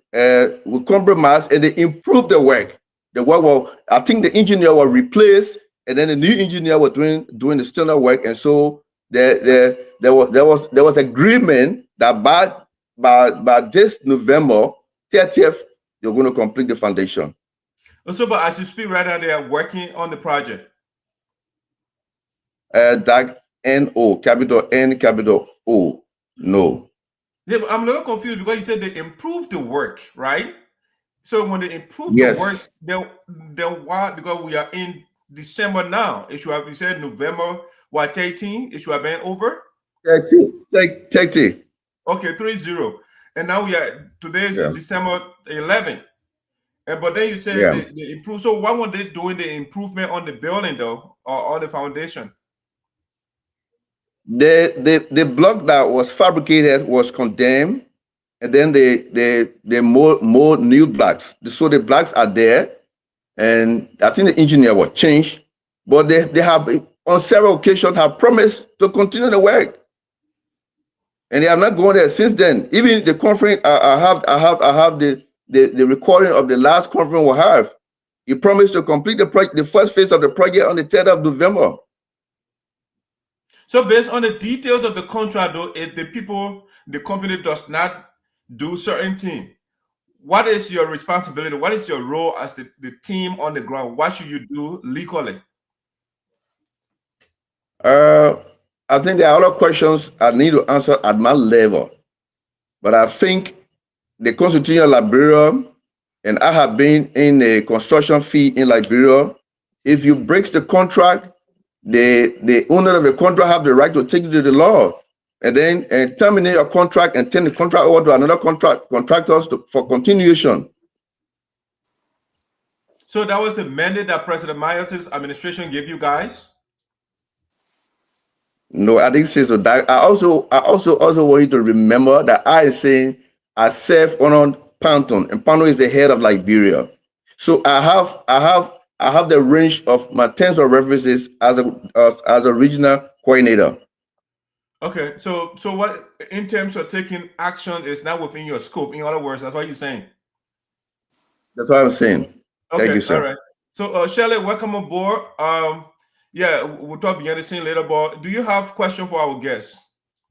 Absolutely. I mean, I was watching and I heard introduction and the question that Patrick asked him. I think it was Patrick or you that asked him the question, or maybe it was through his introduction when he said, this project is not working. Which I don't understand what that means, to say like the project is not working. And then also like who idea was it to pay those people up front, not seeing any progress of the project. You didn't see any progress, but you're paid in $28,000. Like who idea was that? And was it one person that made that decision? And you as a coordinator, were you part of that decision making? Thank you for that question. It's a brilliant question. So although you came late, but in Liberia, we'd always bid for the contract. So the bid was posted, and I think 5 companies applied, and the verdict, I mean, the bidding was concluded behind the host of the contract. I'm the custodian of the contract as a coordinator. I think in my terms of references, I need to be on the ground to go through the records of those companies applying for the position, I mean, for the contracts. But while that process was going, I was not recognized as a district, as a county, as a regional coordinator. Even I also presented an application form from the Southeast, from Sinoe, one to Zaman, who is the head of the Faith Development and Construction Agencies Incorporated, FEDICA, who has constructed many of infrastructure in Sinoe. He constructed the health services, health centers in Joazon that cost $220,433, and he also built the magisterial court in Bedebokri City. The magisterial court was on the project, on the UNHCR project, and the cost was $49,999. These same contractors built a clinic or elementary school in a grocery farm. The elementary school in grocery farm was built by the UNDP project, and the total cost of the project was $24,000. He also renovated part of the Sinoe Multilateral High School in Greenville, and on the Equip Impact project, and the cost of the project was $24,000. That was my interest to complete our project, and he promised to build our building in the course of 3 months, and he was let down for no other reason, which I don't know. When the God's winning contracts won the contract, before they won the contract, I called my immediate boss of Liberia that the God winning contract do not have a handwork in Liberia, neither in Sinoe. So I don't want you to give them the contract. And so I don't know, because they felt I would have an interest in the company, in the company. So they did not call me in the verdict, but I told them from the initial stage, the people don't have a handwork in Sinoe, they don't have a power saw, they don't have a wheelbarrow, they don't have a pickup to build a 110,000 US dollar a hospital. So I was not part of that process, but my head know how they did it, and they have the right to answer the questions. Okay, thank you for answering. Thank you for answering that. So what I'm hearing you saying is that those people that they gave the contract to, there was no previous work that was showing to any of you or any of the people that selected them. They just picked them Yes, because yes. Okay. I don't want to put my Madison hat on because the name alone, God's willing, kind of gonna get the CEO going this morning. I don't want to do that. So I'm gonna plead the fifth on that. But seriously though, to give $28,000 to a company where there is nothing to show to say, oh, okay, let's see, they have done X and Y previously, let's give them this way because we can see the thing that they did before. So just give them $28,000. And even so, like, let's assume they have done something in Sinoe or in Morovia, you still cannot take $28,000 to give to somebody or a company without even seeing anything that they will do for you. So as a coordinator, I heard you when I was watching as well that you guys had a discussion with the new administration, and there was an agreement with the team or the company that is going to start the work this going November. So what happened in that process? Were you part of that discussion? Yeah, I was in the discussion, and it was a good discussion for us. All of us were happy to see the first phase of the contract completed before December. And so as I speak, if I speak to it, will feel that I always win against the people. But I was doing I'm always on the ground to perform what I think I can do. I'm into the construction field, so I know that when somebody, the engineer, is doing a work that will not last for 2-3 years, I will always talk. And so maybe I'm not too informed when it comes to the work now because I'm not following the story. So have you not been going on ground? Because you also said when I was watching that it was your duty, your job, your responsibility to make sure that you check and see if progress have been made on the project. So did you stop that? I have gone there on several occasions. They only have a black make lying before the foundation and other walls. There is no work there since he admitted. I mean, he promised to complete the first phase of the contract. Wow. Yeah. Let's bring Patrick on. Thank you. So, couple of questions quickly. You have a team.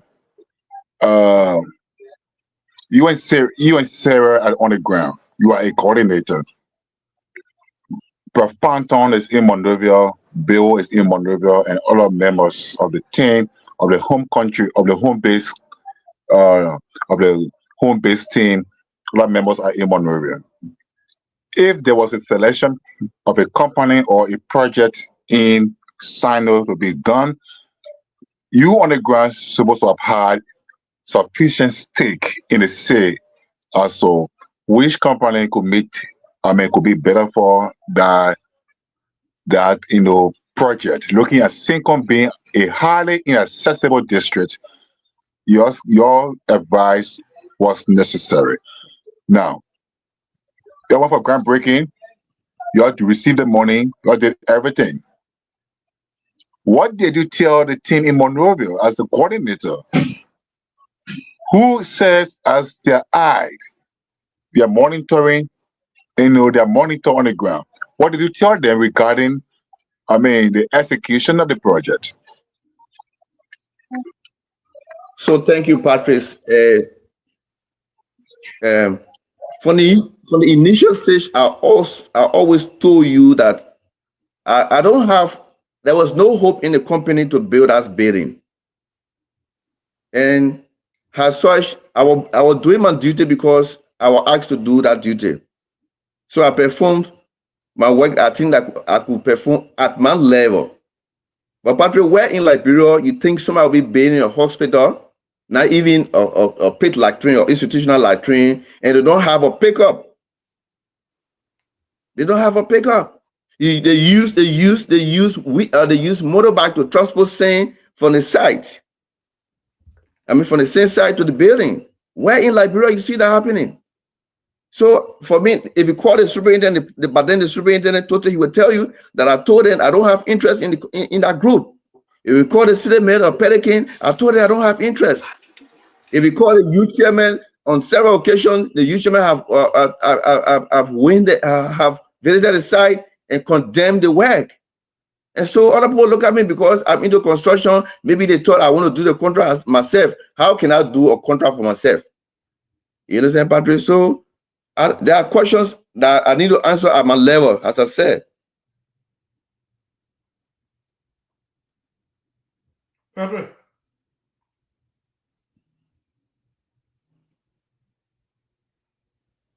So, okay, fair enough. Okay, then.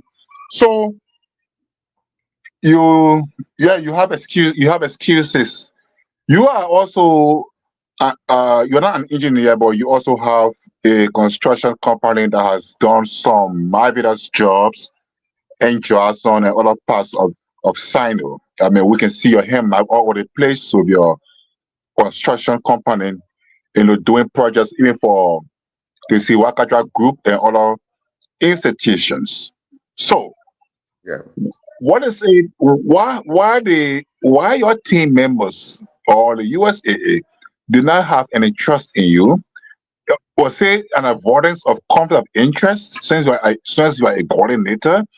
And now see where you guys have landed now. You sat there as a construction man, you didn't do anything. Now see where you have all landed now with 28,000 going in a breeze and 2,000 going for merrymaking that got no result, and everything now is like that. So no, Patrick, let me hold you there, Patrick. Let me hold you there. Don't say the 2,000 did not go in vain. The 2,000 were used for the intended purpose. The dream of the USAA was to make our people happy, make our people come on board like other counties.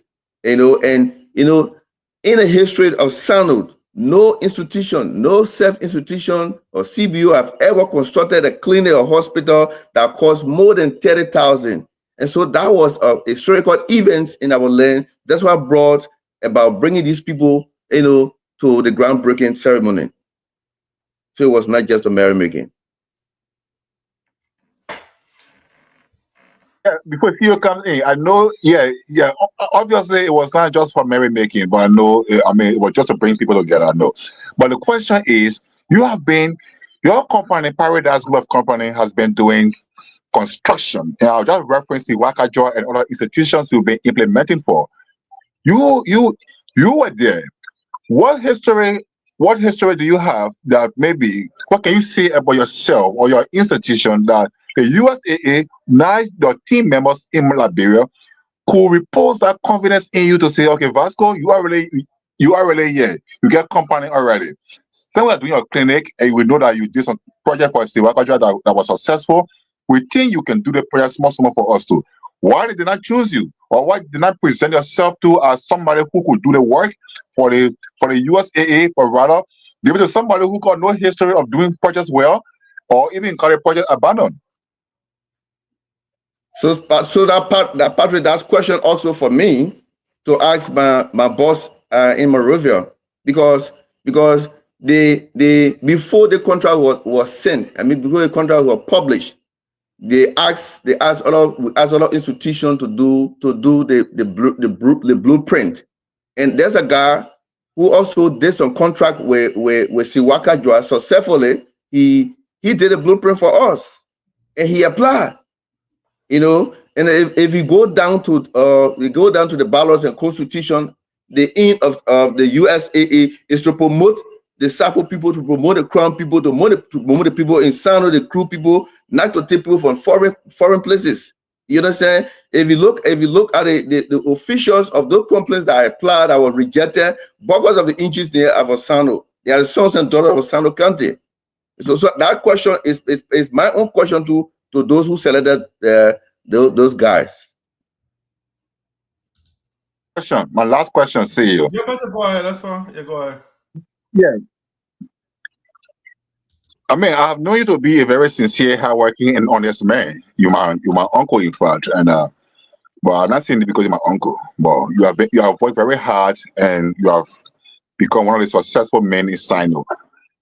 My question here, if you were to be honest with me, I know if you prove to be the honest man you are, tell the audience, tell the USA people, tell the Liberian people, your team members, who among your team members recommended the company that is currently doing that work or that feel the work being done? Who amongst your team members recommended that particular company based on convincing reason, empirical reason that it could do the work, or based on that person's own interest that they could do the work? Whatever reason for which that company was recommended and endorsed, who did that among you guys? The four or five of you that were heading the team here.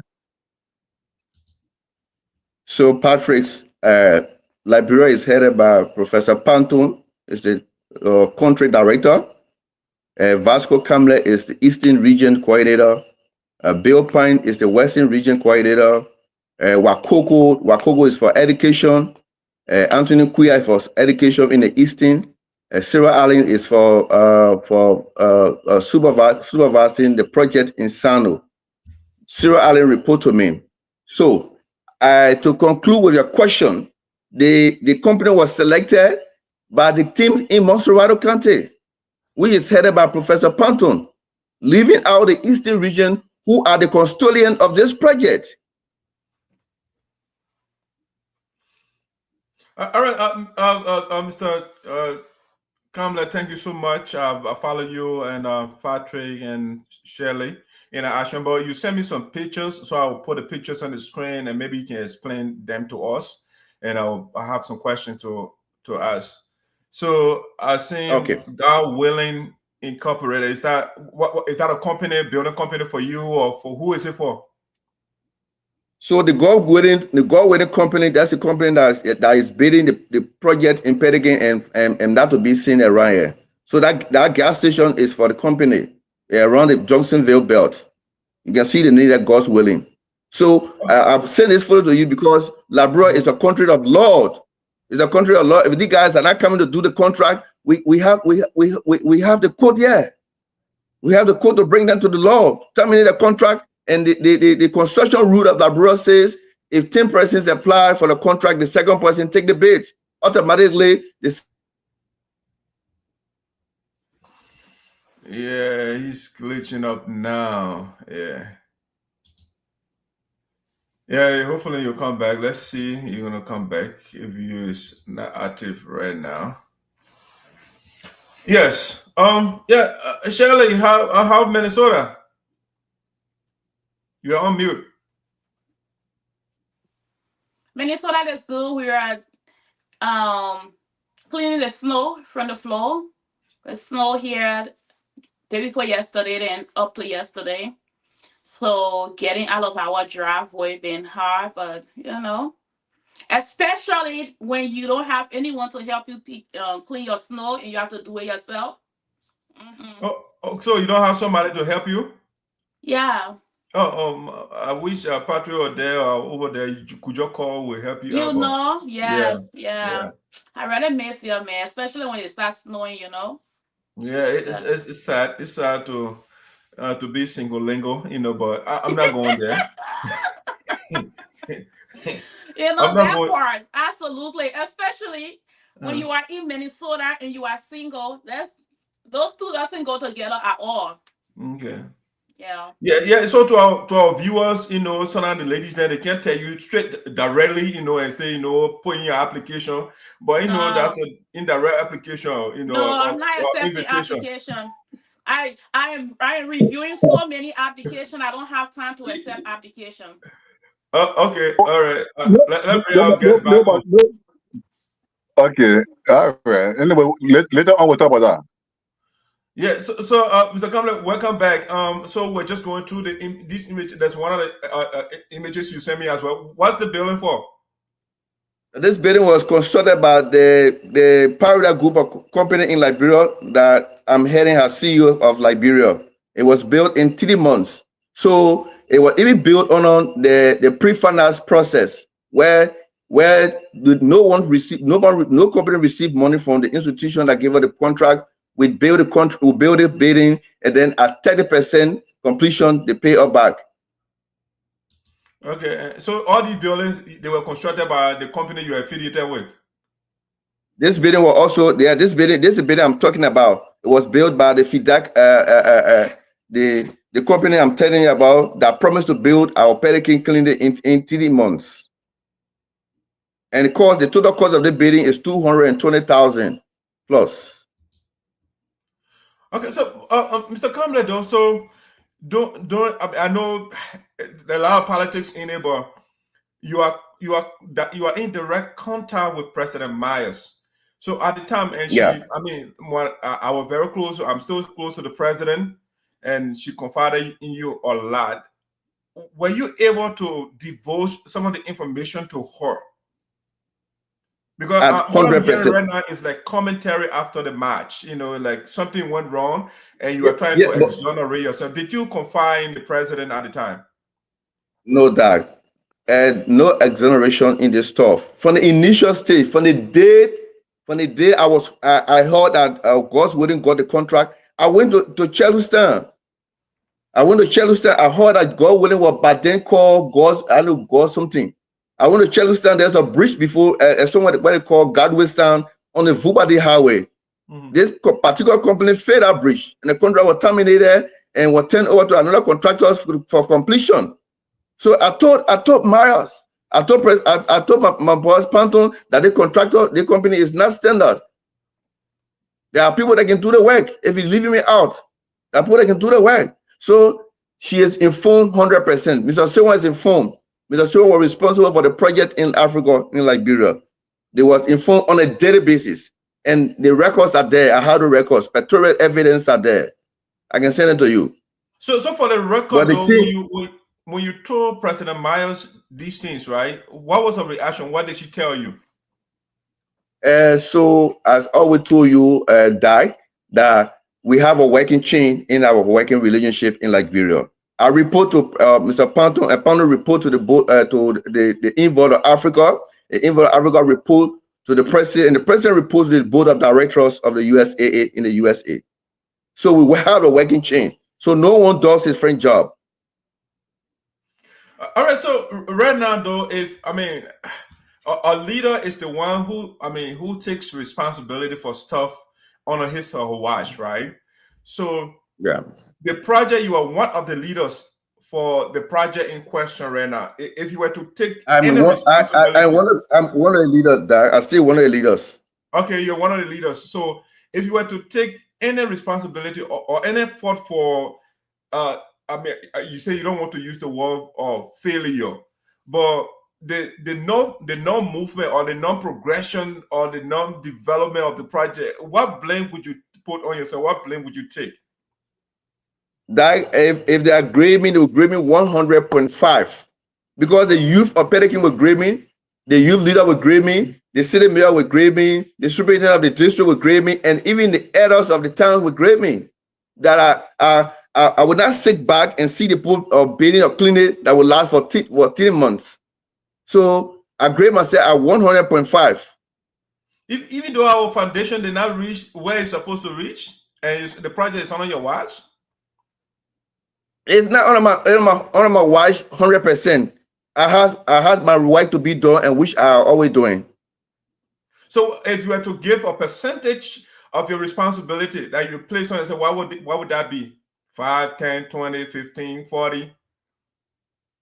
The responsibility of myself, I think, when it comes to my job prescription as a consultant of this project, I'm supposed to take 75% of the function, but I was just giving 25, and so that work has 25. Okay, so you take responsibility for 25% of the project failure. that was in my terms of references. But I always report any negative thing I saw. Okay. So that I don't have no faith in Mark. So what is the working relationship between you and the country director, Mr. Panton? We have a very good working relationship. Very good. We have very good working relationship. Very good. Okay, if you have a good working relationship, though, where does the disconnect that led to? I mean, again, if you ask me, I would say the failure of the project, because we have not gotten the worth of our $28,000. Yeah, the failure came from the selection of the contractors, the company. But the way they did it. You are not part of the team that selected the contractor, because you're working directly with the country director. You just told me you guys had a good working relationship. So my assumption is you work in concert to select the company. Were you not part of the selection of the company? No. Capital N, capital O. And you reported to President Myers that the company that Mr. Panton is selecting will not do the job. You communicated that information to the president.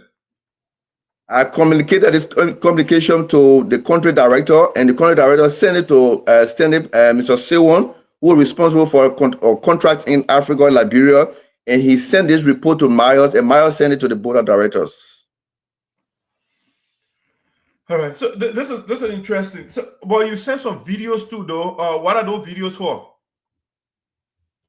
That I think it was a recording of the youth president of Pelican.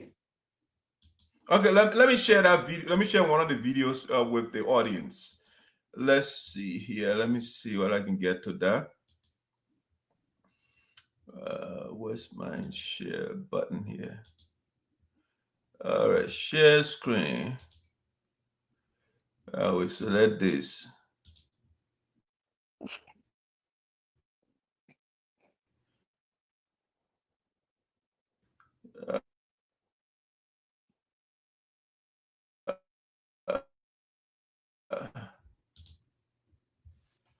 Let me go back to the, sorry. Okay, there you go.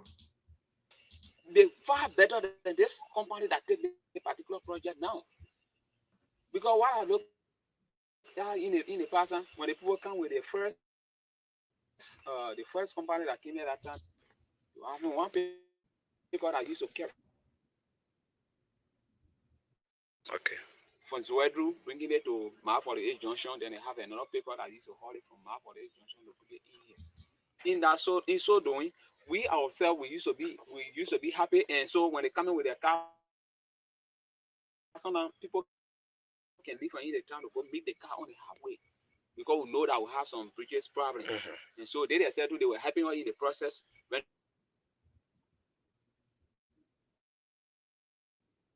the people brought the cement in the place here, the motorbike using to haul the cement. Even the saying that were done.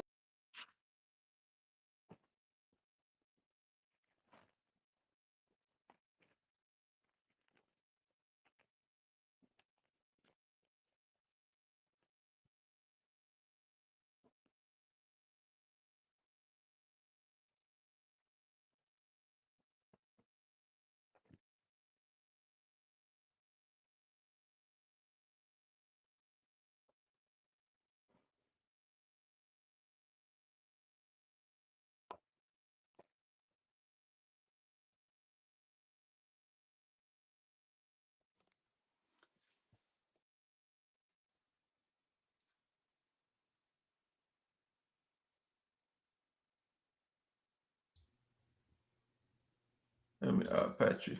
All right. Yeah, I was having some technical glitch here for a second. All right. So let's bring Shelley, let's bring you in here. So that video was it the project? Yes. So like that was asking me if I'm grading myself, because that's why I said, but I will be scoring 100.5 because for everything that I saw that was not good, I reported that. All right. I think so those are my pictorial evidence. No, I was gonna ask. When was the money given to the company? When was the 28,000 given to them, and when was that picture taken or that video taken? The video that was just posted, Yes. it was on the site in Pelican, Seekon Statutory District, Sinoe, Liberia. And the money Yes, was I given think. some 2 years back. Yeah. Okay. So that video has been 2 years. Almost 2 years, yeah. So currently, is it the same? If there was a little progress made, I'm just a little bit confused here with a wake of $28,000 given to you upfront, given to the company upfront, and that video that was taken 2 years ago. I want to know first, when was the money given? Was it like right when they gave them the money before that video was taken, or was it 2 years after? The contractor received 28,000 according to my boss man on a check immediately after the groundbreaking, immediately before the contract started. It was not a pre-finance contract. Yeah, I think Shelley is she dug. Patrick, go ahead. She will come back. Okay.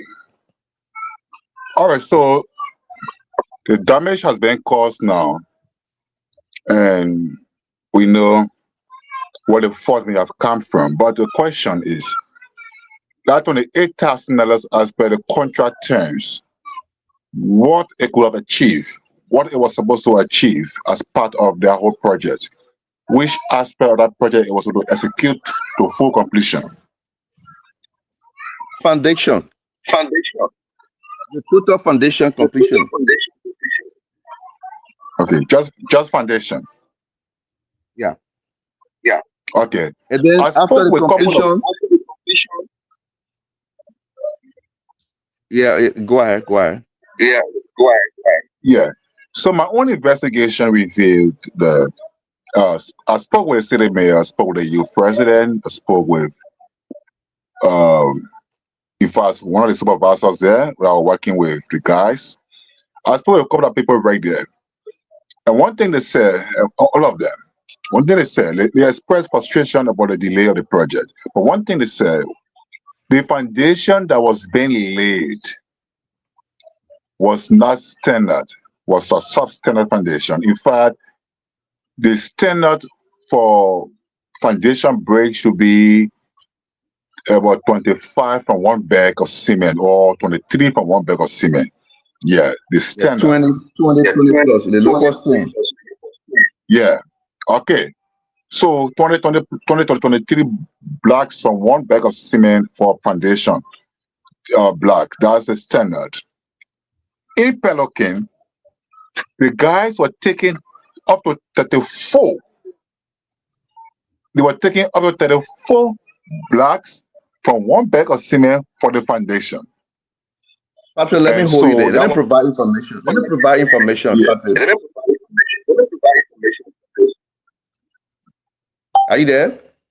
Go ahead. Go ahead. They subcontracted a guy from Biddable Creek. Patrick, you want to go on mute? The echo.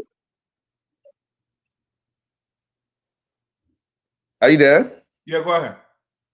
They subcontracted some guys from Biddable Creek, and they asked them to take at least 35 to 40 pieces of bricks. So the guy said, no, we have not done this before. At least the same from Greenville, we can say 30 to 35. But the local swamp saying in Pelican, we can't do that. And for that, there was a confusion. You understand? The guy that came, they said, no, we can't stay down here and the Pelican, our own sample tank, and can't make black air that would not last for 1 year. And those guys left the contract. The guys said, if they can't take 35 pieces from one bed, they should leave. So this information was relayed.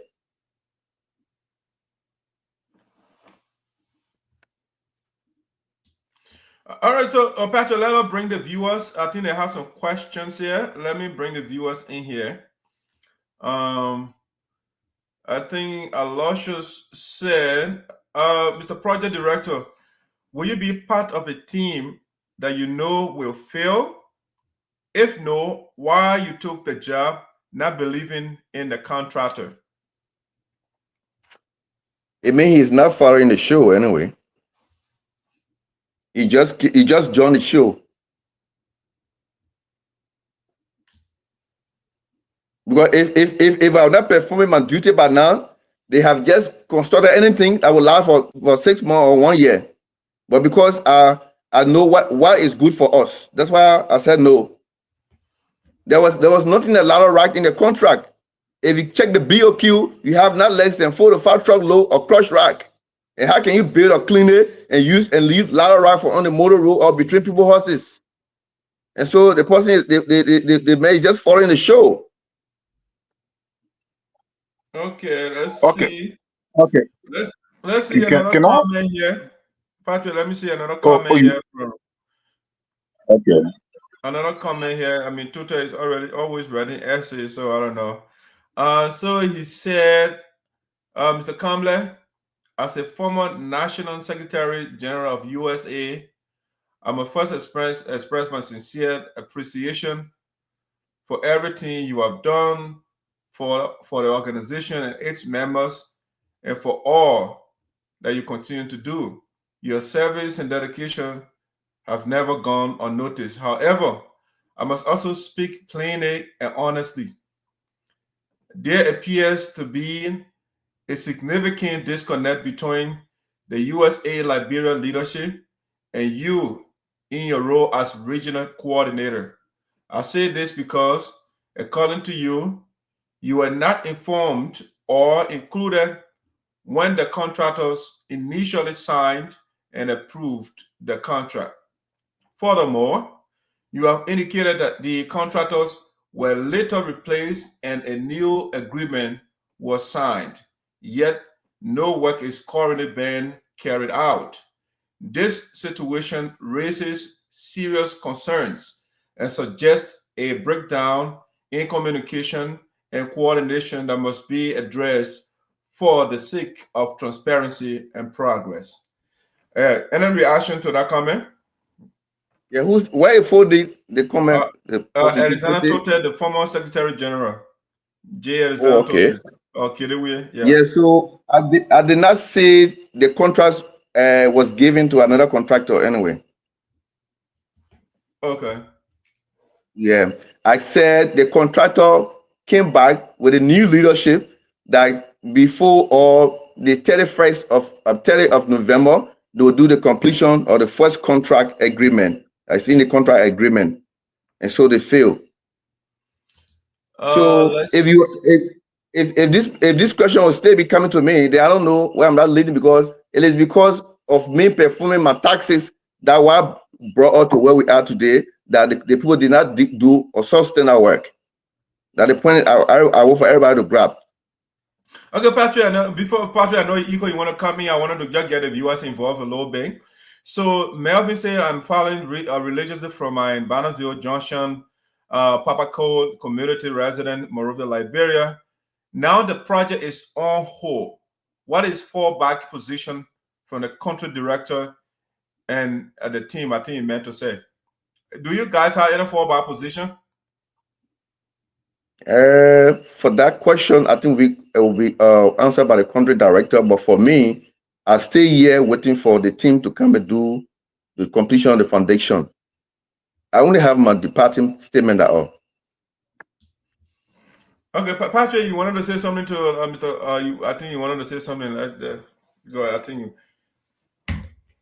Okay. Yeah. So this is just a continuation of the question I was trying to ask before he answered the first part of the question. That yes, the foundation blocks were being over manufactured or were being manipulated.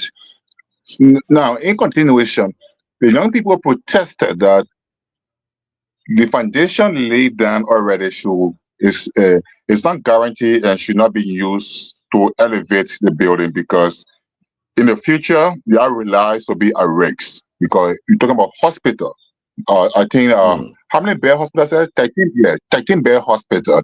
And when you continue with that kind of foundation, the possibility of a collapse in the future is possible, and somebody could die. So they protested that the foundation be discarded. My question here is: has the contractor officially agreed to discard the current foundation to begin all over again with a new foundation? So, what I understood from the last conference, teleconference we had, was the first block were being condemned, and then the new blocks they go to also do new, new caching that they did not do in the first phase of the contract, and so it was going to be standard. That was an agreement. So now, if you call Milton Shigbe, who is the newly appointed project director to Liberia, he will tell you, he will confirm this information. That's why we say here they should continue, since they agreed that the first work was not correct. Now all the work was condemned, Patrice. That just few words. Now the work was not condemned. Yeah. All right, so yeah, I think we've been discussing history right now, and I like the fact that you measured. I think you did before Milton Shigbe. So, what is the negotiation right now between you guys and the I should say Willing or Manning Sewer administration? What is the framework agreement right now with respect to the project? Oh, for now, I don't know the latest because I already out of Sinoe. I'm presently in River G County. But I think the last discussion that we had was we're looking up to the contractor to make sure to turn over the first completion of the first 30% of the work. So that you are part of the process, you can call and ask. I can tell you the start of the project too. No, I think most of it for the viewers, it's not for me, so the people that are listening. Yeah. All right. So as we speak, we are still looking up the contractor who appeal to us and give us the assurance that by the 30th of November they will do the completion of the first phase of the contract. So we are yet to see them on ground. So I think my boss man will relate to that question, sir. Okay, and just to make it clear too, given that I'm the spokesperson of the elders and the ancestors, I believe in justice. So sometimes the leaders they have some information from me. They don't give me everything. They say, "Oh, that will carry on his show." So all the formalities, everything got to be played before they give it to me. So that's so certainty. I'm not privy to certain information. Yeah, especially when the information raw, they had to cook it or everything correct before they can bring it to me. But I think that the assurance is that Milton Shigbe is my friend. We have been together for a long time, and before going to the US, he's somebody who is very straightforward. And I think if this contractor don't come on time, I think through his effort, will take them to law if the board of director gave us the power, because they are in Liberia, they are here, and but now we should, our friends are doing well. We need to come on board to complete our project. So I think the new leadership will do better, like the former leadership. Okay, I think let me bring the caller in. Somebody was calling. I made a mistake here. Let me bring him back. I'm sorry. All right, let me try again.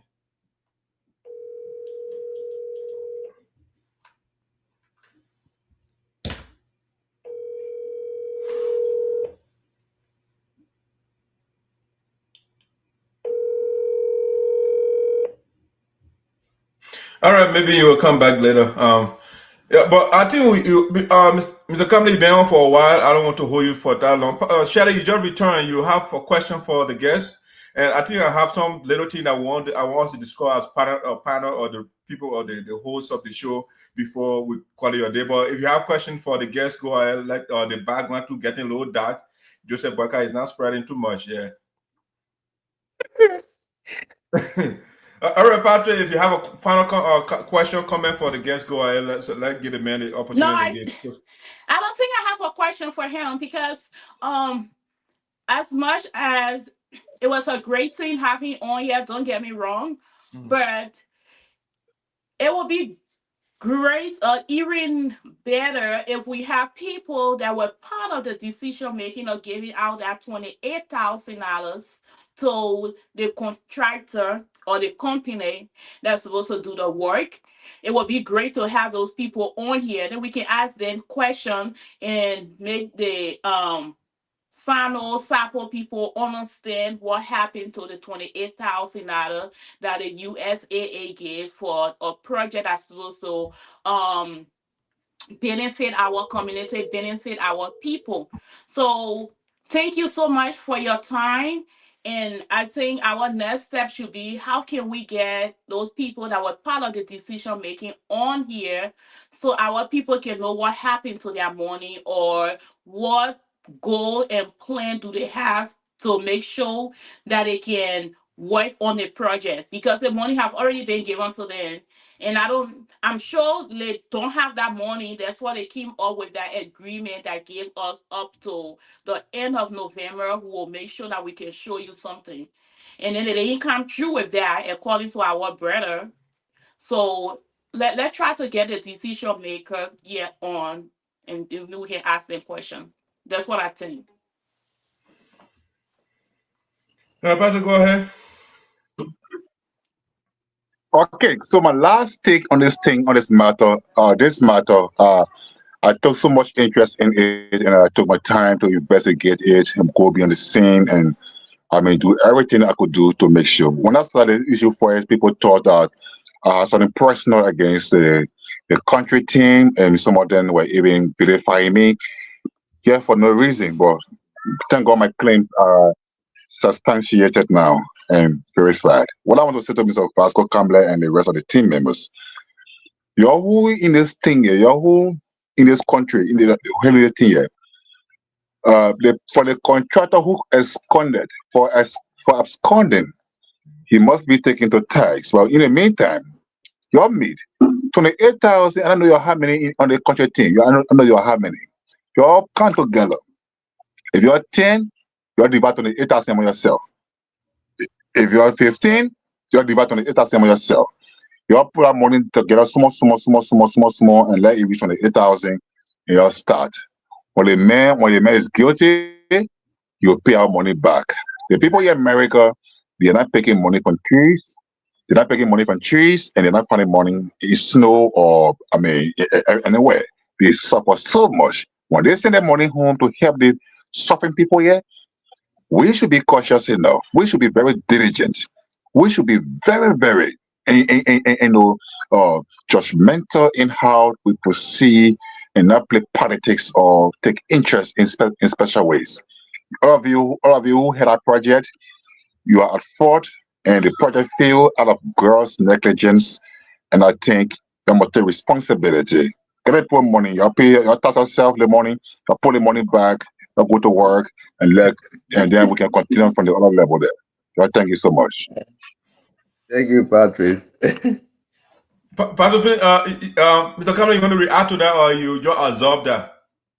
No, I want to react to that. I think Patrick has a view. He has a right to any statement, but I think the people listening under my voice know that our role played in Liberia and in a project, and so Patrick have the right to whatsoever he want to say. But I think not for me and my group in the southeast, in the eastern region, are not part of that division they're going to make, because we're not part of the people that did this election.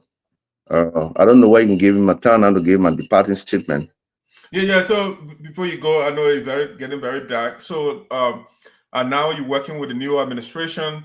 If you were to give probably advice right now to the Manus administration, what would be the advice to the administration right now? So Doug, I'm sorry it's late because you will not see my face, but it's a very brilliant question that I really wanted to talk about.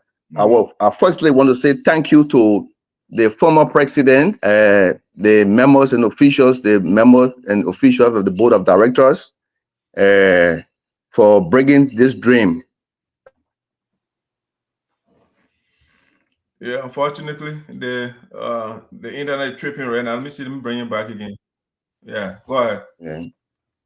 So I'm happy because the question is a good question. I will appeal to those that put their money together, the value of the dry bones, there's hope in the valley.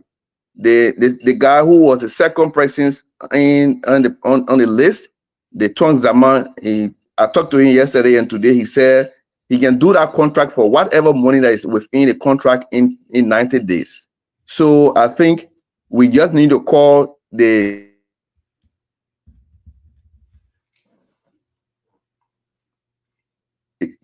whatever way we can get him to pay the people money, and then we complete the contract.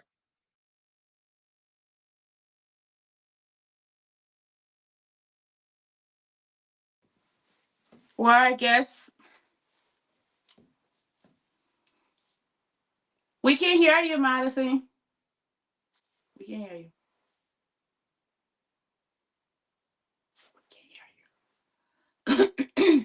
Oh, are you hearing me now? Yeah, we can hear you Oh now. yeah, sorry, I got my mouth. The guy kept calling me back to back. But put me in the middle. Yeah, Mr. Mane. Yes, sir. Yeah, the guest is off, unfortunately. Yeah. Madison, put me in the middle. I feel stuck on the side. You better now? Yes, I feel better now. Thank you very much. Excellent. Okay, so I want us to close this way, right? Couple of trending things been going on in the country, and Patrick is on ground. But the first thing that I want us to consider is this right here.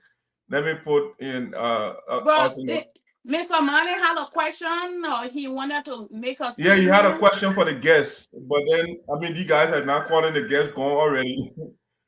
Abel.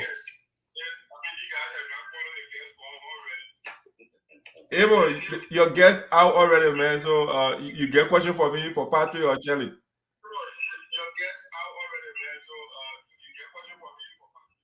All right, I think he's back here. Let's see whether he still wants to take question. Mr. Mane, Mr. Kambleh. Yes, sir. Yeah, so let's see here. Let Abel Morris here on the line. Abel. Mr. Morris. Yeah. You are listening to another device back there. You want to lower it, please?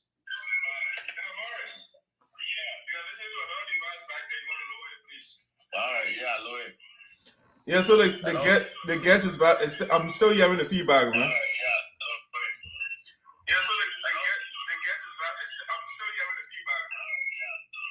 Oh, okay.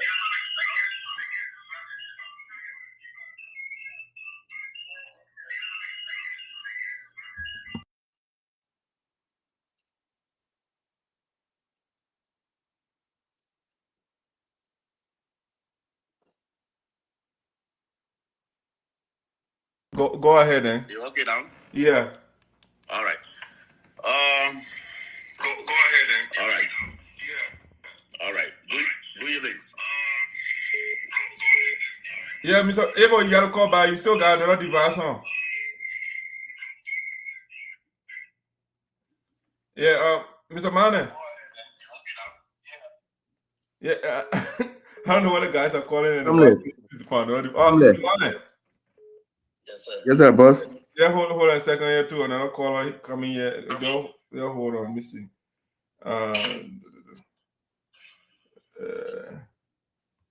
What am I doing here? Hello? Yeah, Toteh. Yeah, hold on. All right, let's bring Mr. Mane first. Mr. Mane, do you have a question for the guest? Yeah, Dad. Yeah. Yes, sir. Yeah, go ahead. The floor is yours. The guests are listening backstage. Okay. Thank you, Dad. I'm listening to you. Go ahead. Oh, okay. All right, Dad. I said thank you. I mean, you did great. Mr. Kambleh, I just want to tell you thank you. I listened to you from start to end. And all that you said, you make great effort for our community by contacting the country director, the president of USAA, even the board, as you said, all of them got the information through you that the people are using sustainable material on that building. And it is because of you today, the project is out there. And today, we are, fighting it hard to get them back to work. However, as a coordinator, I don't know whether you are still, of course, you said you stay in power, you still working, along with the new leadership. And I know moving forward, things will be together. But you did great. I just want to tell you thank you for all of the effort that you apply. I listen to you very well. But again, as Shelly Ryder said, I think those guys and whatever those guys the contract, they have to come on board so that we can understand for them too. Because this project, that our people resources, the community, and that 28,000, let's say 30,000 is not small money. And this money were generated for internal purpose so that our people can be benefited from them. However, thank you very much. God bless you. And as you continue your effort, when it comes to our community, we depend on you guys back home. That's why you guys depend on us here too in the U.S. So we say thank you. God bless you. And we'll be working together moving forward. I just want to applaud you for your concern. I want to applaud you for your boldness in everything that you do and you continue to do. Go ahead with your position so that we can carry our community forward. God bless you. This is your over servant, I, Kalumani Senior. God bless you. Thank you, Honorable. Thank you very much. Thank you very much. We highly appreciate your work. Most welcome. All right, that brings Toteh. Toteh, any question, concern, comment for the guests? Oh, the incoming representative and Kalumani was talking? Yes. Oh, okay. Incoming representative for district number 3. Oh, that I just want to point out, we have two, guests today. The first guest, my name is Melvin Toteh. Let me tell you all that our district or county, we are not short of intellectual people. We are not short of leaders. The deliberation of the young men today very poorly. Any question for the guest? Yeah. Toteh, you got another device on, man. Hold on. Give me a second. Can you hear me now? Yeah, I'm good, yeah. Okay. I was saying that the young men that appear on your platform today are Melvin Toteh, who happens to be my district. I just want to tell Melvin that our district are not short of intellectual people. We are not short of leaders. Our people are not struggling with leaders and for leadership in it. A young man displayed today poorly on the show. He cannot even tell you what is the difference between the act and bill. He cannot tell you what you want to do or what you are did for our people in the district, but you want to be representative for our district number 3. That's a slap in the face of our people. That the man right, Toteh, but do you have a comment for the guests on the team right now or on the show? Yeah, that I said in the previous administration, I don't want to really put question, but from Brother Kambleh, deliberations, I think there are more questions than answer. So it's better that we hear, like what Shelly said, it's better that we hear from the contract director, assistant contract director, because the type of people want to know about the outcomes of the money. And Mr. Kambleh said that they changed some engineers, they made another memorandum of understanding that they will do the work in November. Now November has passed, nothing has been done. The people gone back. So where become our type of people money? And what the leadership on the ground, what they're doing? So there are more questions to what you just said. But I just want to tell you thank you for the piece of job that you've been doing for the type of people and you continue to do. Thank you. All right, boss. Thanks. All right, so Mr. Kambleh, that get you to give your closing thought, boss. Thanks for your patience. Also, Doug, I want to say thank you, most especially to Brother Patrick on the ground and the lady there with you. I also want to say thank you to the outgoing or the former leadership of the USAA, Madam Frances Clark Meyer, and back then Vice President Man, who is now the president to be. I also want to give you the guarantee that the complaint that came second during the bid promised to build us building in 3 months, and they're even waiting to waive some of the money that is into the contract because of good namesake. So the new leadership still have a hope of having our pedagogy clinic completed with the money we think that is left in the cover. Thank you for the time. I'll always be available. And thank all those who put data in the form to listen, to be on our voices today. I want to say thank you again, and may God bless your institution to make sure to cover the length and breadth of Africa and Liberia at large. All right, boss. Thank you. Thank you so much. We really appreciate your time.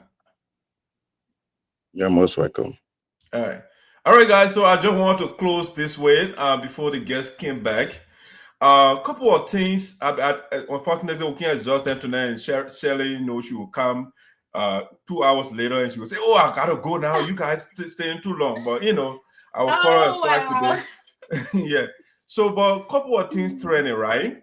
Let me show this flag right here. I think you guys, Patrick is following. I think. Patrick, does it look familiar to you? All right, so this Patrick, is it familiar to you?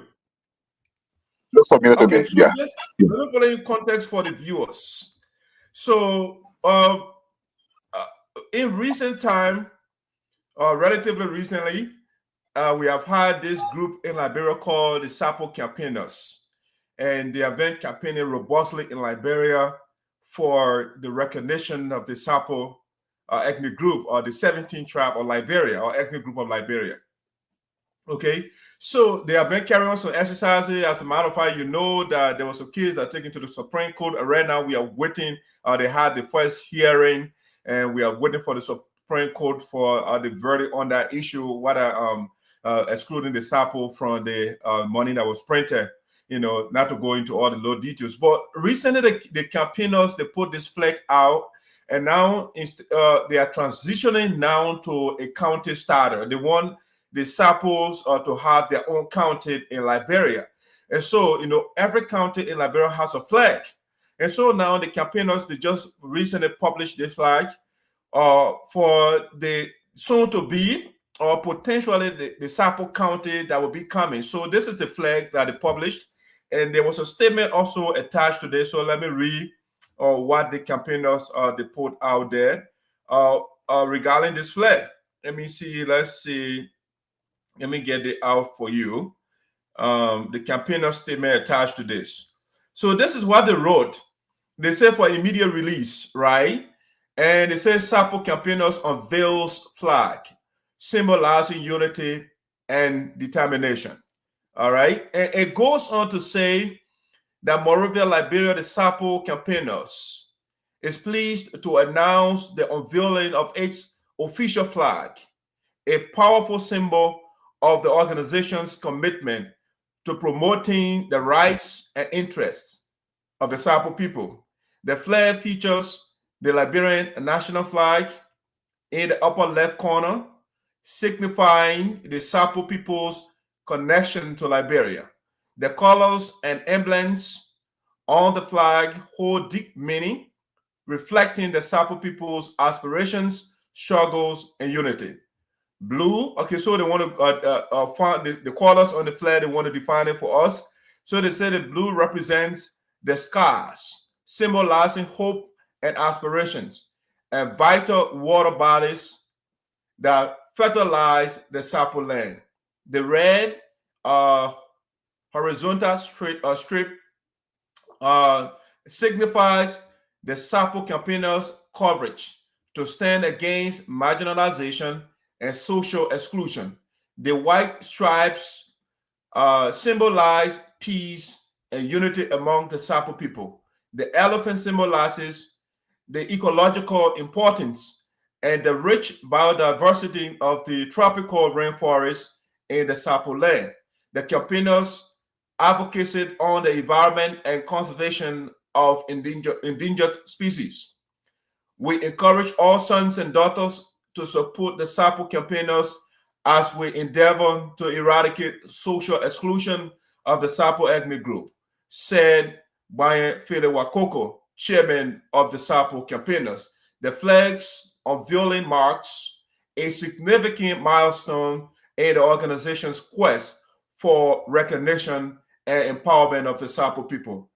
Contact Oteka Sidi Zate Sewe, head of campaign communications, SAPO campaigners. Okay, so this is what the guys put out, and I just want us to kind of take a look a little bit, Patrick and Shelley.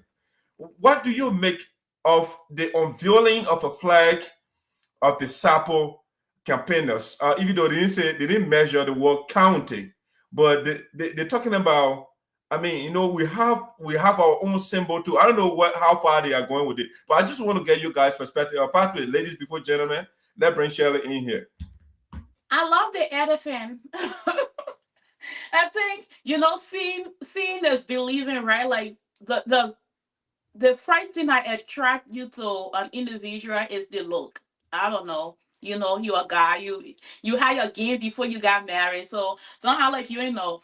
But seeing that elephant in the middle, seeing that elephant in the middle, with someone who was born and raised in Sinoe, the village part 2 to be precise, to see this elephant, it's just like that's represent Sinoe County. And the reason why I say that is I grew up with my aunt, who her husband was a hunter, and then I learned later on that it passed down from my grandfather and my great-grandfather. They used to go and kill elephant. So I'm just being very playful. But anyway, so the elephant, like, I want to know, like, okay, that's all I can think about, like, have the elephant in the middle represent Sinoe County. I don't know, but that's the only thing that I'm seeing there. Just like it makes me think of when I was living in Sinoe, and the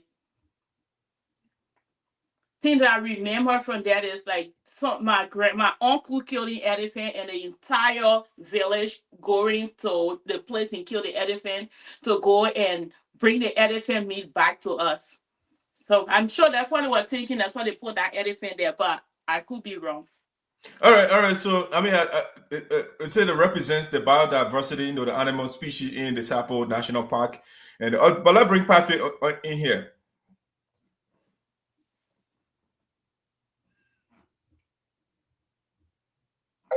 Yeah, I think this is a significant progress by the campaigners. The campaigners have been so determined, so relentless, and very, forceful in their activities, and they have been producing results. Honestly, they've been producing results. Um, the Sapo people have 3 districts exclusively under their control, dominated by them, or that they occupy. Patrick, you got another But the device 3 on? districts. There's a background, or that people talking on the bike. Okay, I put my phone on mute. Was it me? No, I think it's from the background. Yeah. So I get you. I don't have anyone here with me. Yeah, sorry, I think the noise from the background. Sorry. Yeah. So the 3 districts. The last time I asked a question in Sapo chat room, I said, "What is the official flag of Drazon? What is the official flag of Wakaba? And what is the official flag of Seekon?"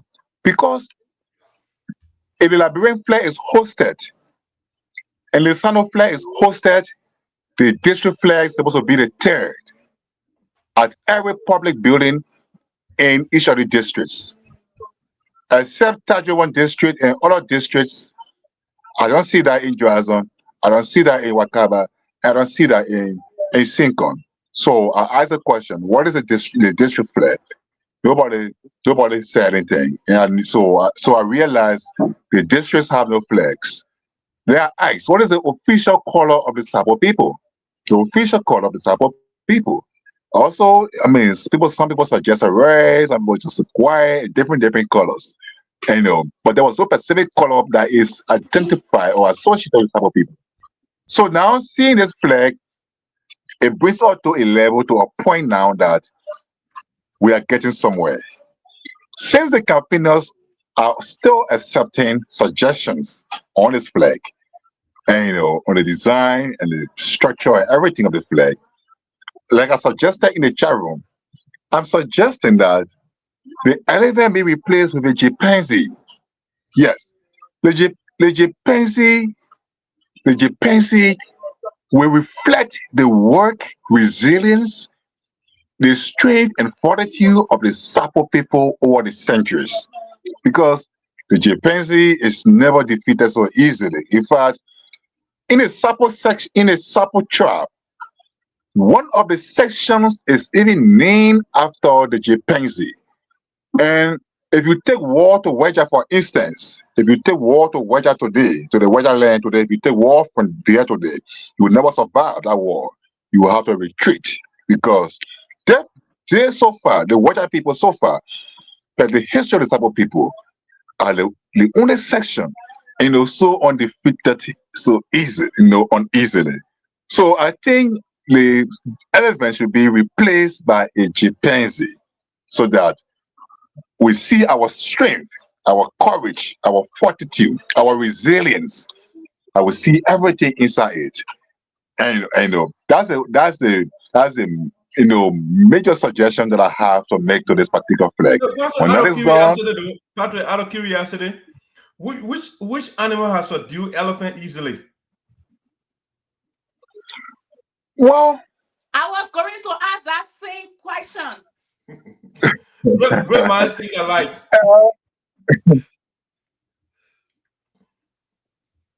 Go ahead, Patrick. So Patrick kind of paused, but him suggesting a different animal, because of its strength. I like your question you asked, but as a child, again, I'm gonna go back. Not only they like if they kill the elephant, the whole village can go there. I see that speak volume of unity in that process, right? Because they all go there and it will spend days because they need to. Some of them will stay there to make sure they dry the elephant because they can bring fresh elephant, but I've never seen that. They will sit there, make sure they dry the elephant. And my uncle used to tell me that even the entire village go there, there is still more meat of the elephant that they just cannot bring home.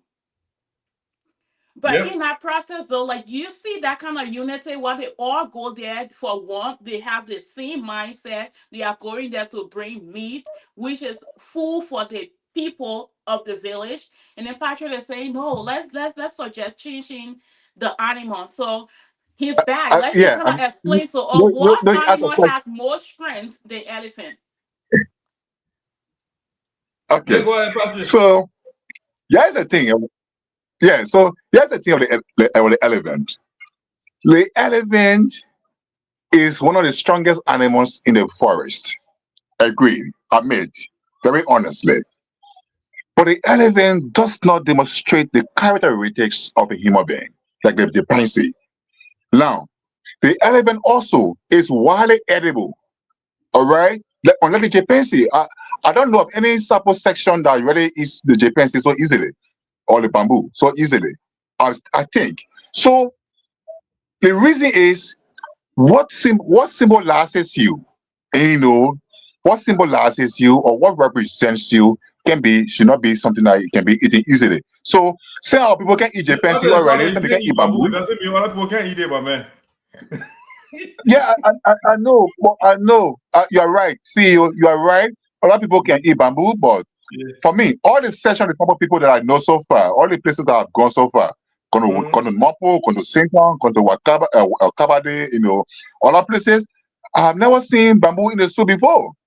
I've not seen it before. So I think bamboo is more. How do you know bamboo meat, my man?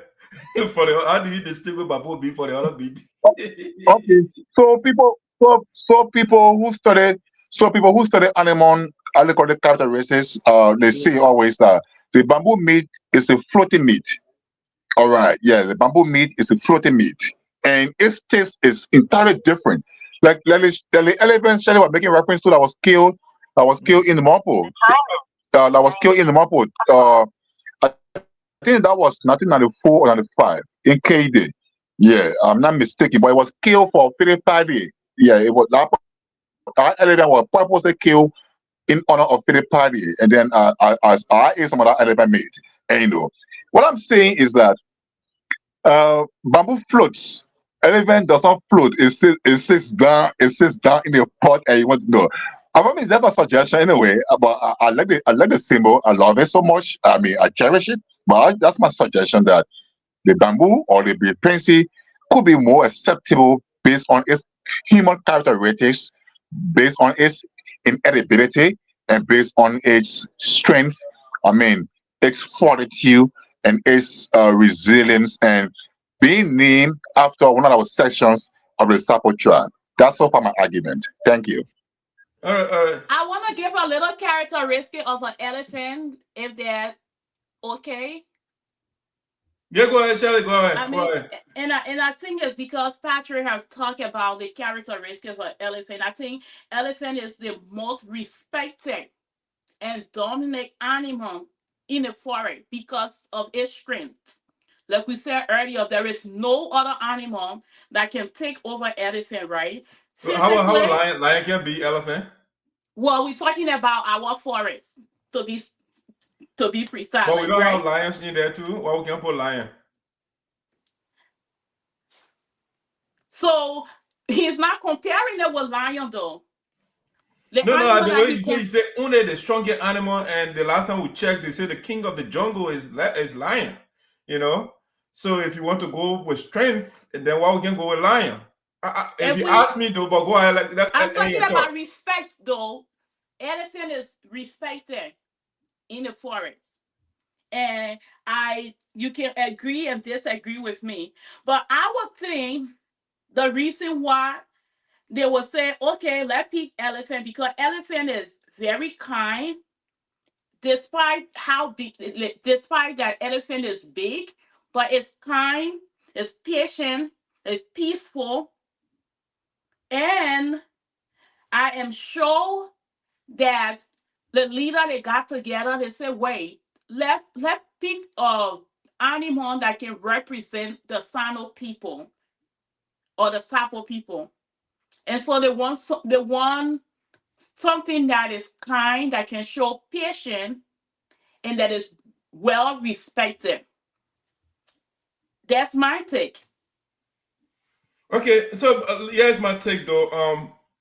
I think it's first, intelligent too. yeah, first I want to appreciate the push of the campaigners, right?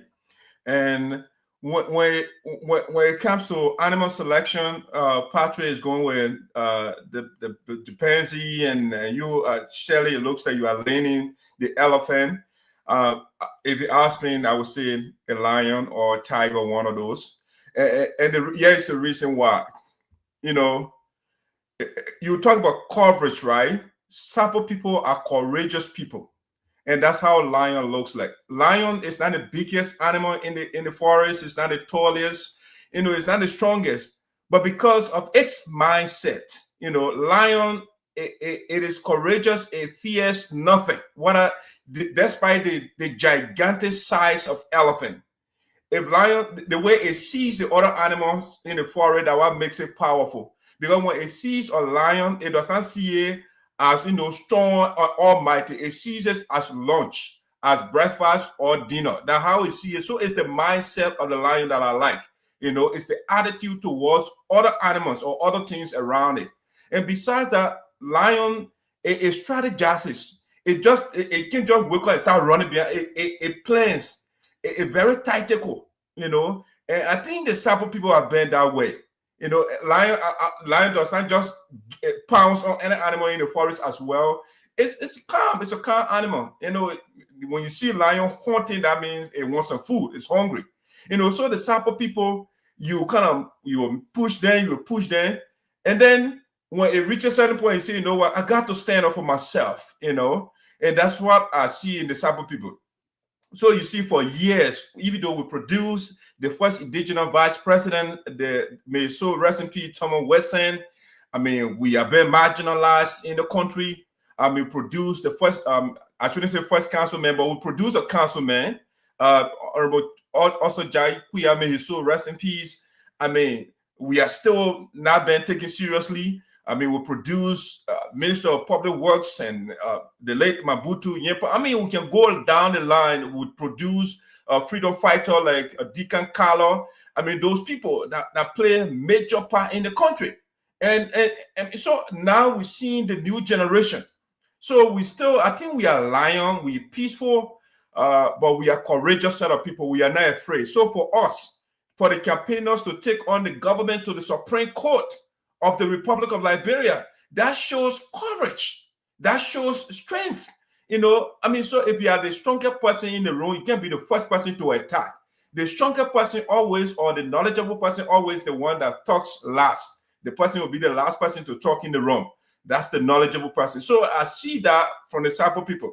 And also, when we're talking the animal selection, I think Lion will perfectly represent, or see, that's it, Shirley, for example.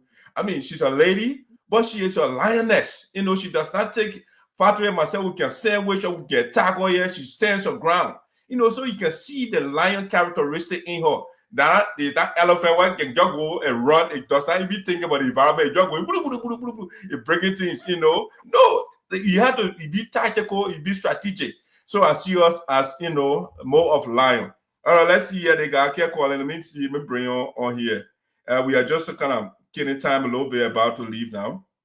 Yeah. You know? Yeah, Toteh, go ahead. What's your take?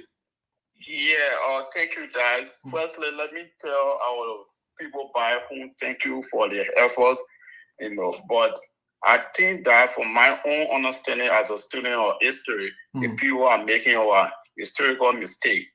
And some of us will not be here and allow the people to make such a mistake. My recommendation to them is the land that we are occupying today in Sinoe County, we share blood for it. In 1912, 1914, Sabo people and the Kru people fought. And because of that, that's why you see Sabo people occupy most of the lands, because our people share blood. So the red that they put in our flag and in the flag, I think is supposed to symbolize the blood our forefathers share. Now what the resilient they're talking about. The blood that was wasted for the Sabo people for to occupy the land that we occupy today in Sinoe, that red in the flag should be representing what the blood our forefathers share. And another thing, talking about elephant. What are we doing with elephant? We have natural resources, gold and diamond. Sinoe National Park. So let them place and remove the elephant and pull forest, or they put gold or diamond. Because at the Sapo National Park, we are gold and diamond. So what are we doing with elephant? But we got elephant in it too. So why you excluding elephant? Yeah, but we got elephant there, but elephant is not the strongest animal in the jungle. So the gold and diamond are the stronger thing in the forest too, man. No, these are things that we have our natural resources. It symbolizes our what we have as a kind of or tribe or county. So these are the strength that we have. We have gold and diamond in the Sabo National Park. So what are we doing with animals? Okay. People want to go to Sinoe. People want to go and visit the Sabo National Park. What they will be talking about? They will be talking about the gold and diamond. No, so man, they will not go see the gold and diamond. They will go see the elephant. They will see the tiger. They will see the lion. Those are the things they will see. Unless it's the ground. The lion is not a stronger animal. We have leopard. It takes 2 seconds for leopard to kill anything. All right, man. That's another debate, but we appreciate your perspective, man. Yeah. So again, my recommendation is why the red in the flag is supposed to symbolize the blood that was shared for the Sabo people, the forefathers shared for the Kru people, for to occupy the land that we have today in Sinoe. Why it can be the charter of rebel man gonna be the Kru people? No, it's not charter of rebel. It's part of the history. Listen, the historical perspective was the Sabo people who originated from Grand Guinea. And when we push the crew people up close all the way to the seaside, that's the reason why we occupy the land.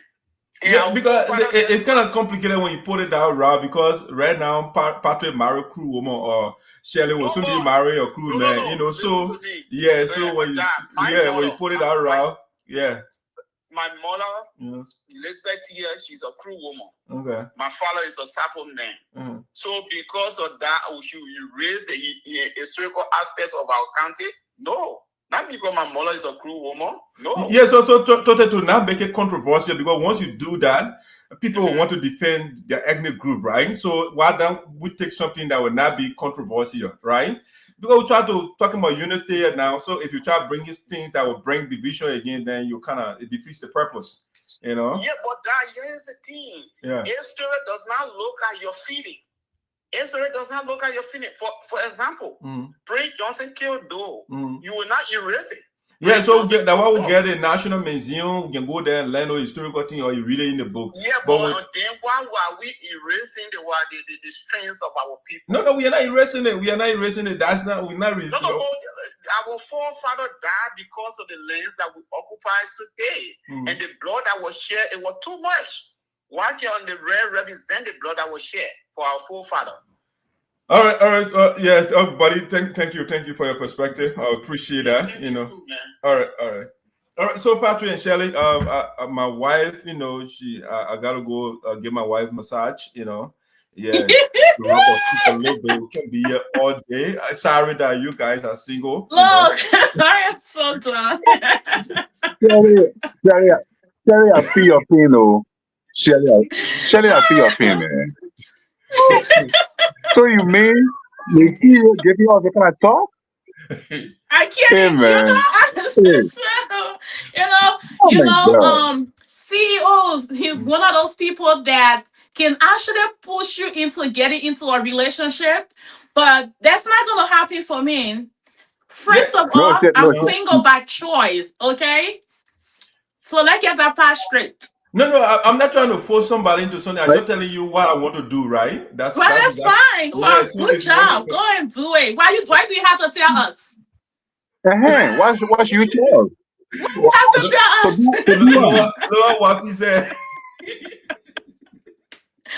But anyway, watch out. Okay, 2026, I'm getting married. Period. All right. Yeah. But I think we're going to defer if we don't have a guest for the next show. But it's a major thing that happened a couple of days ago, Shelley, in Liberia, where a son of Sinoe County chairing a committee.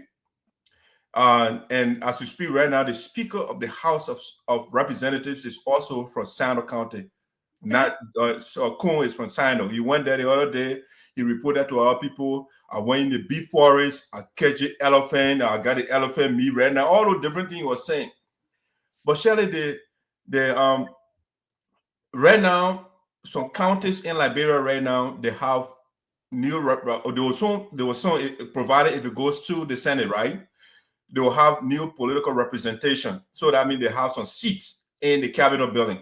And what that means is, Shelley, they will have more resources going to them. You know, so as we speak right now, Romeo Kia was chairing a committee. My man Patrick, Patrick can be chairing for and defending.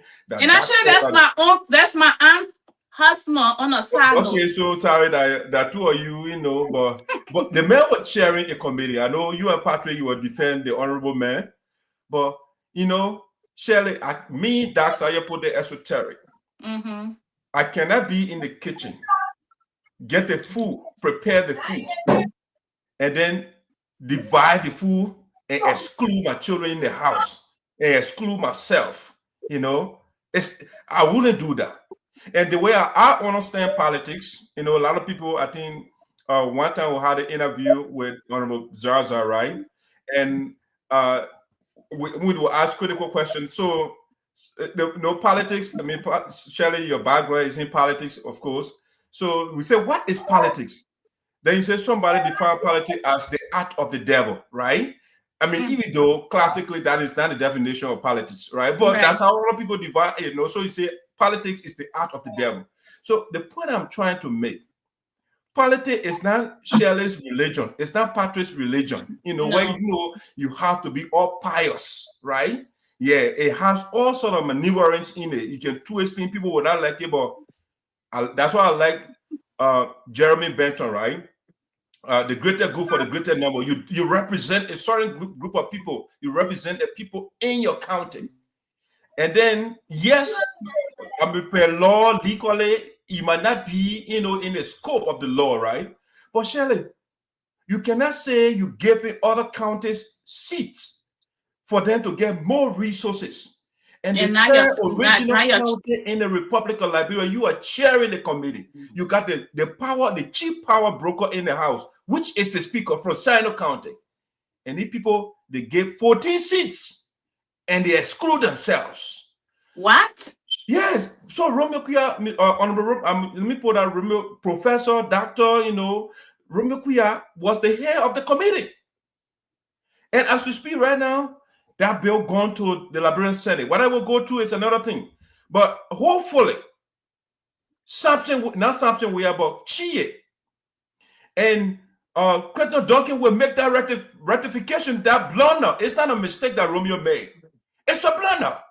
To divide a food and your children are hungry in the house. And you let them out. Hopefully, Patrick will come and repent when he gives you the opportunity for that blunder they made. To me yourself. So, look, my wife, guess what? My wife get 2 seats. They get 2 new seats. So all the resources will be going to Lofa. I mean, I want political representation in the house too. So it was 14 seats. Yes. Okay. All right. So did he maybe give those seats up because he felt that since he was the leader, he also representing Sinoe as a leader, so he already have a seat? No. So it's Patrick. 1 second. Let me make sure to understand. He did not give it. He went by. The man of justice now. They call him the elder in the Capitol building. Now the elder now. So the elder got to make ethical decision. So what he did was he went by the law. The law says you should do certain things. Shelley, guess what? The law is not always right.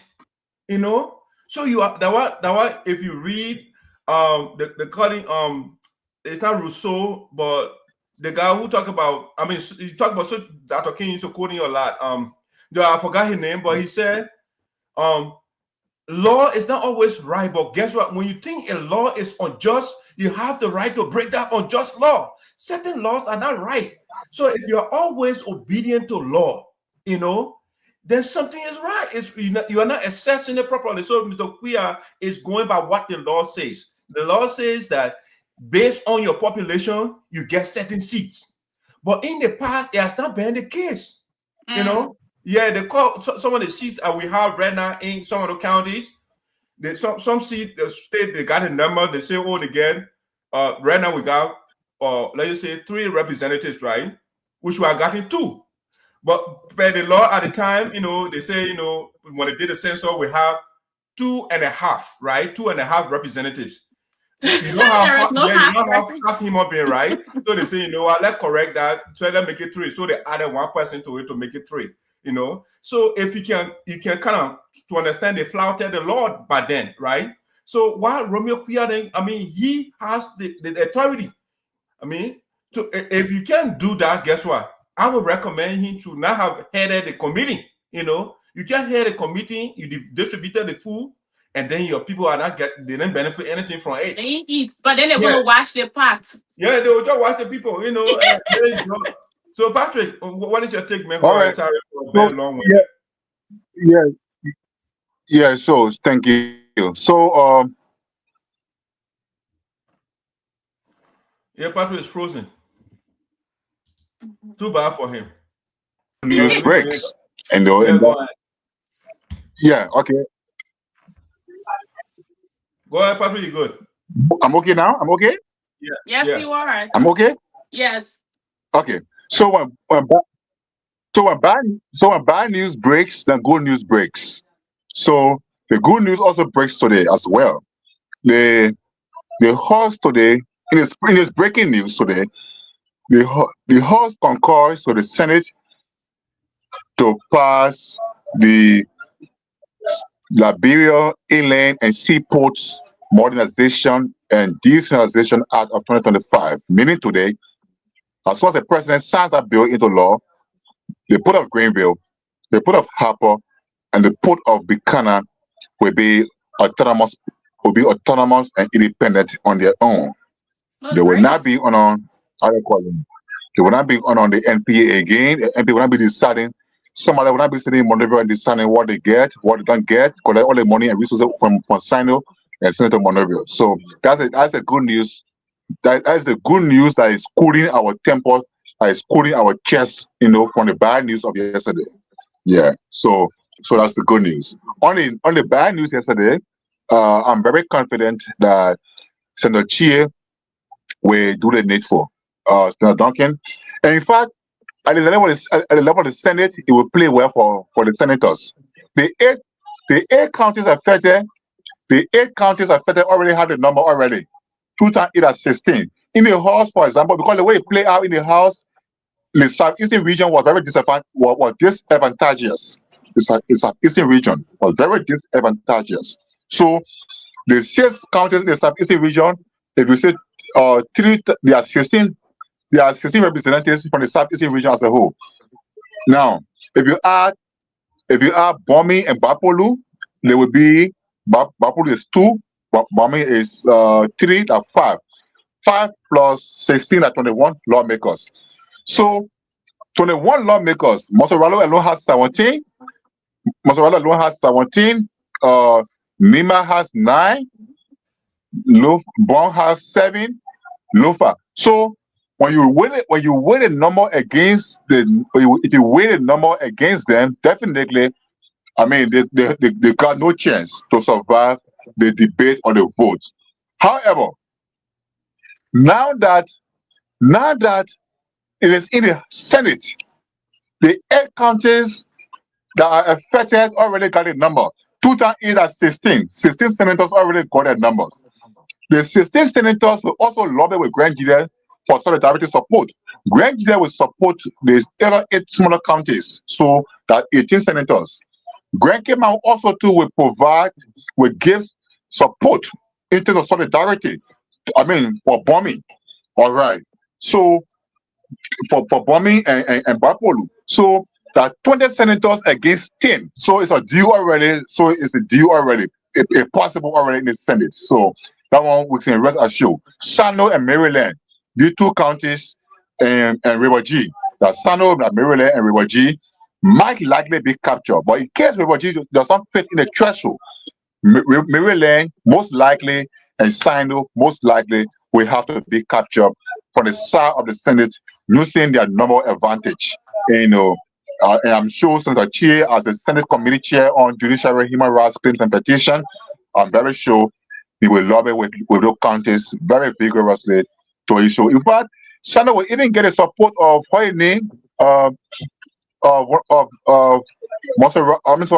Dawes DeLong. Yeah, it's possible. Because he's from Grand Bassa. And so maybe Sinoe will get support from Monserrato and Grand Bassa and other counties. Yeah, so I think we are confident that it will be done in the Senate and Sinoe will get her seat.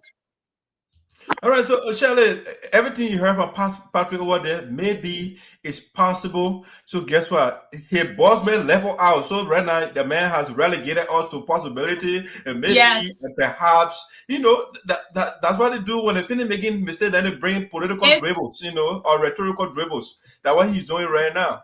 But it shows someone. Go ahead. Yeah. I'm gonna say it shows someone who wants to justify their mistake, right? So Patrick is like, okay, this already happened. Yeah, y'all calm down. Just know that it's possible that we can make sure that this thing we can correct it. But Patrick, I think he had I don't know much about it, but if he was the person in charge, he had the opportunity to make sure that he was going to have it right from the beginning. So we are not living on possibility, but we are sure that it's happening. So I think right now, just telling all that. Check on your seat. Don't fall off your seat. Just make sure that you keep the hope that it's possible that it's going to happen. 30 seconds quickly. 30 seconds. So you see, yes, because Romeo chairs the committee on elections and inaugurations, so people could think it's Romeo's fault or maybe he's to be blamed. But here's the whole truth, all right? And here's the whole thing. Yes, agreed. Romeo chairs the committee on elections and inaugurations. That one important committee. Another important committee chaired by a Southeasterner also too, the Committee on Judiciary, Human Rights, Claims and Petition in the House Southeasterner. Another committee chaired by a Southeasterner that was so important to our decision again was the Committee on Internal Affairs. Then most importantly, the man who presided over the whole food and was dishing it out to Lofa, to Mangidi, to Bong, to Monserrato, to Grand Bassa, and to Grand Cape Mount and Grand Gile, the man who sat over the food and was dishing it out from Sinoe from the Southeast, Richard Nambekong. So, for political reasons, maybe people will say Romeo, but his committee was just one part of the committees that always that made the decisions. So if four committees presented one situation, for example, and you single out one committee to blame, then of course then that's not been just judicious enough. All right. Yes, Shirley, any reaction or I should come in? I mean, I said it earlier. You cannot convince Patrick to think otherwise. So I'll let you come in. All right, guys.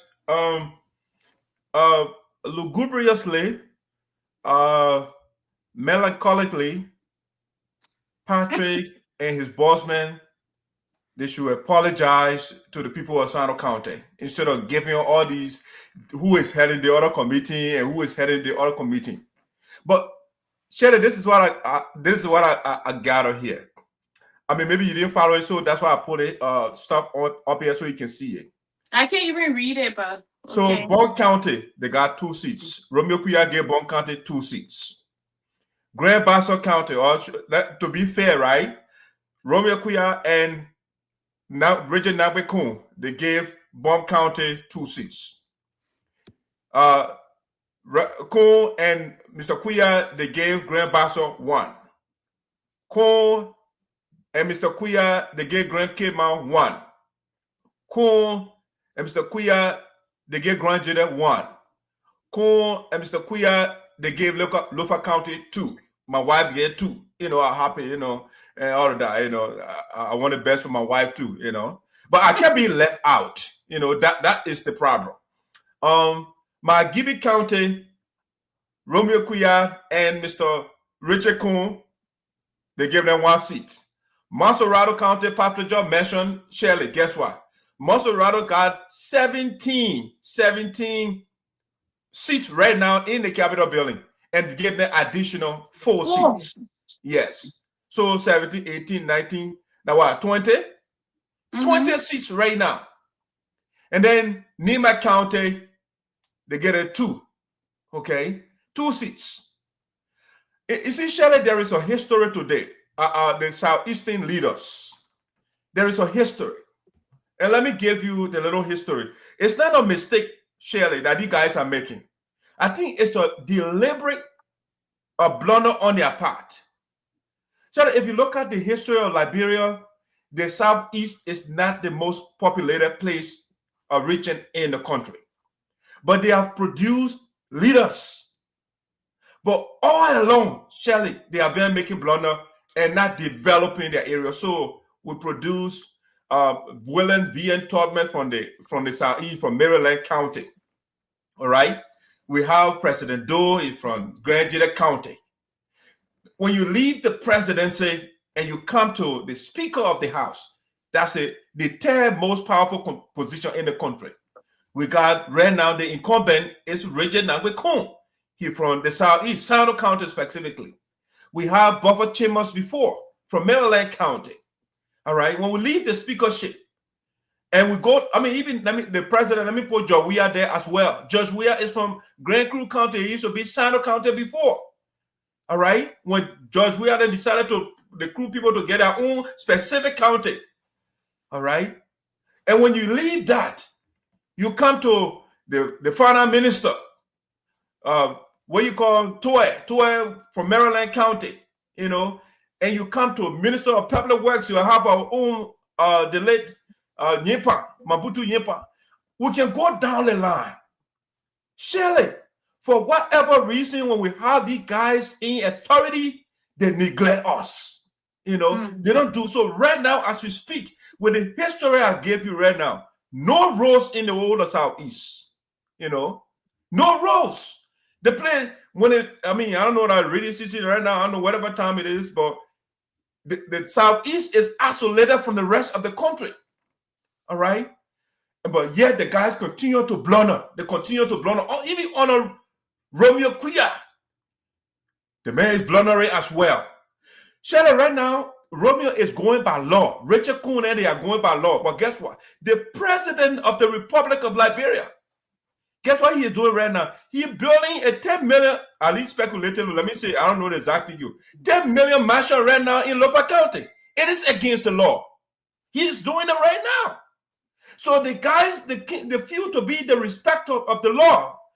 But other people from other parts of the country, they are making decisions in their interests. Yeah. But the guys are going by law. All right? And that is why I want to play the video. You see, I normally bash Sonnyboy Noah. But Sonnyboy Noah is righteously angry.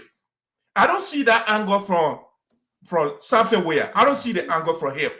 But I watched the video, Shelley, and Sonnyboy Noah was angry, righteously, and rightly so. Because you know what, Shelley, when you are making such a major decision in the country, when you are giving seats to various counties in the country, when people have this discerning views, let the people air their view. Let's hear from them, okay? But Richard Nambekun, our own brother, in the Capitol building, he could not allow those guys to even speak. So I have the hunch that they gave them some money. I don't know. I don't know why he did that. Okay? But he could not allow his colleague, Shelley, when I play the video right now, I don't know how they passed the bill. Right? In the middle of such chaos. The bill already been passed? In the lower house. They passed it. They passed the resolution already. They passed it.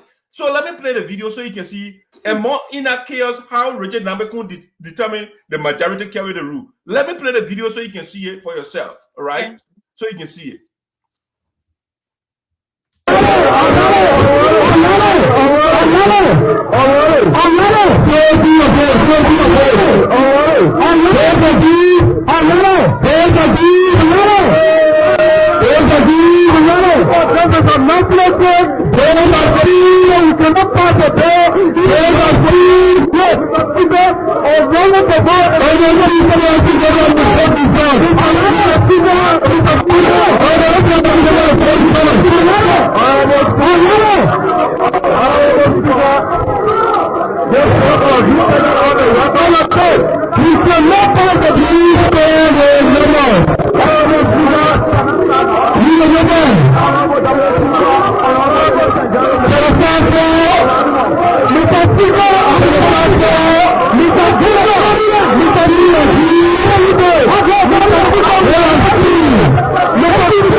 just a little bit of the video, right?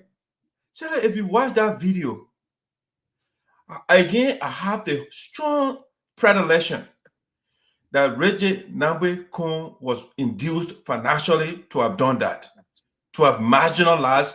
I mean, when you watch that video, the person who was the loudest, I gave kudos to Alex Sonnyboy Noah, our representative district number 3.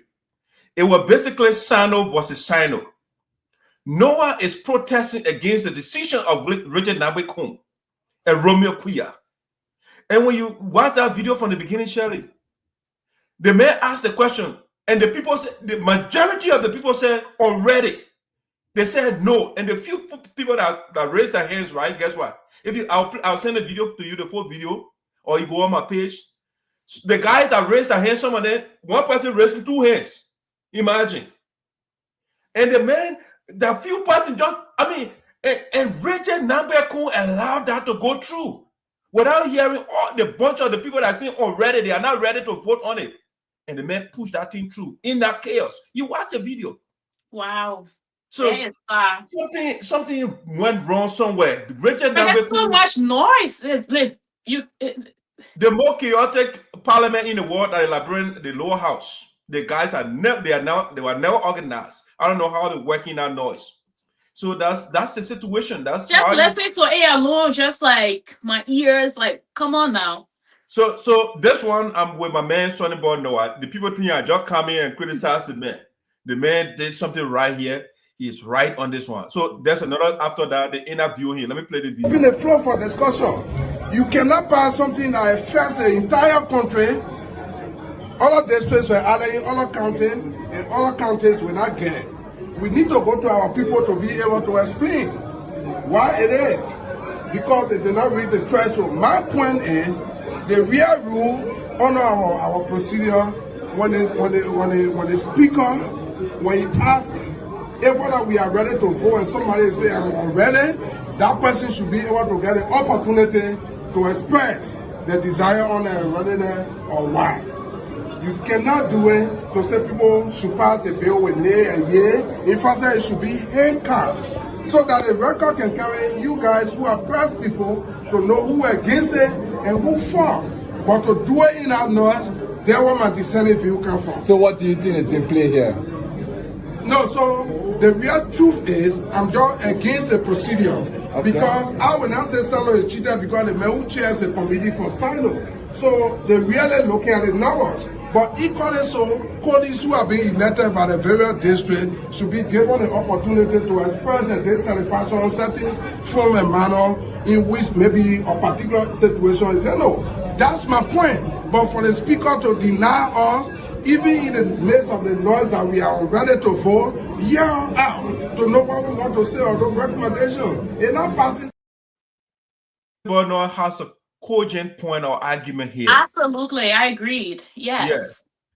So that's what me, if I'm in there, it came to a point where the speaker was calling the sergeant of arms to put his bodies, those guys that don't agree with him, or you're calling them.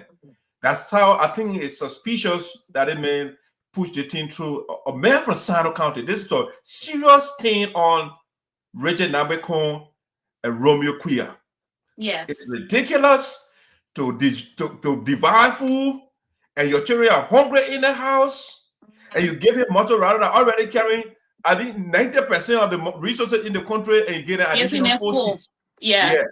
That 4C, you could give them 2 and make use of the other 2. It just, I mean, people are going by the law says this. Okay, be going by the law. You will be left out if you follow the law. And so, Shelly, last thing I would say for sure, before we call it a day, it is imperative that the people from the Southeast, or if you want me to narrow it down to Sinoe County, and we'll go down to the Sapo people, we got to start born plenty children. Shelly, you can roll your eyes all you want.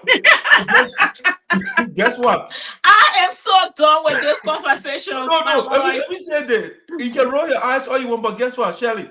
The countries that are powerful in the world, they are not countries that are depopulated, that have least population. China It's not a, I mean, it used to be the country with the larger population in the world, but right now it's India.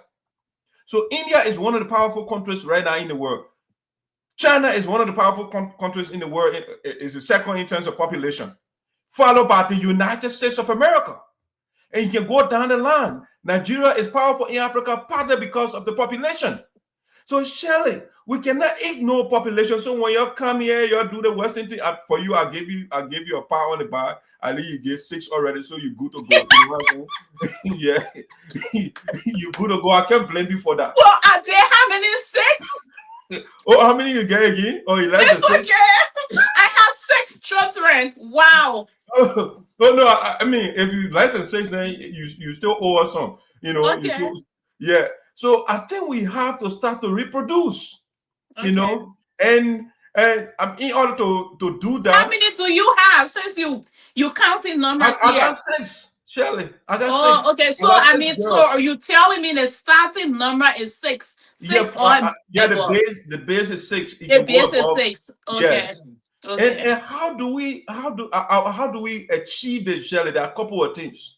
You know, some of us now we're going with monogamy, right? One man, one woman. That's the but those that are not married. You about to start a different topic here. I'm gonna call your wife. It's time for her to go and rub your back. She's watching.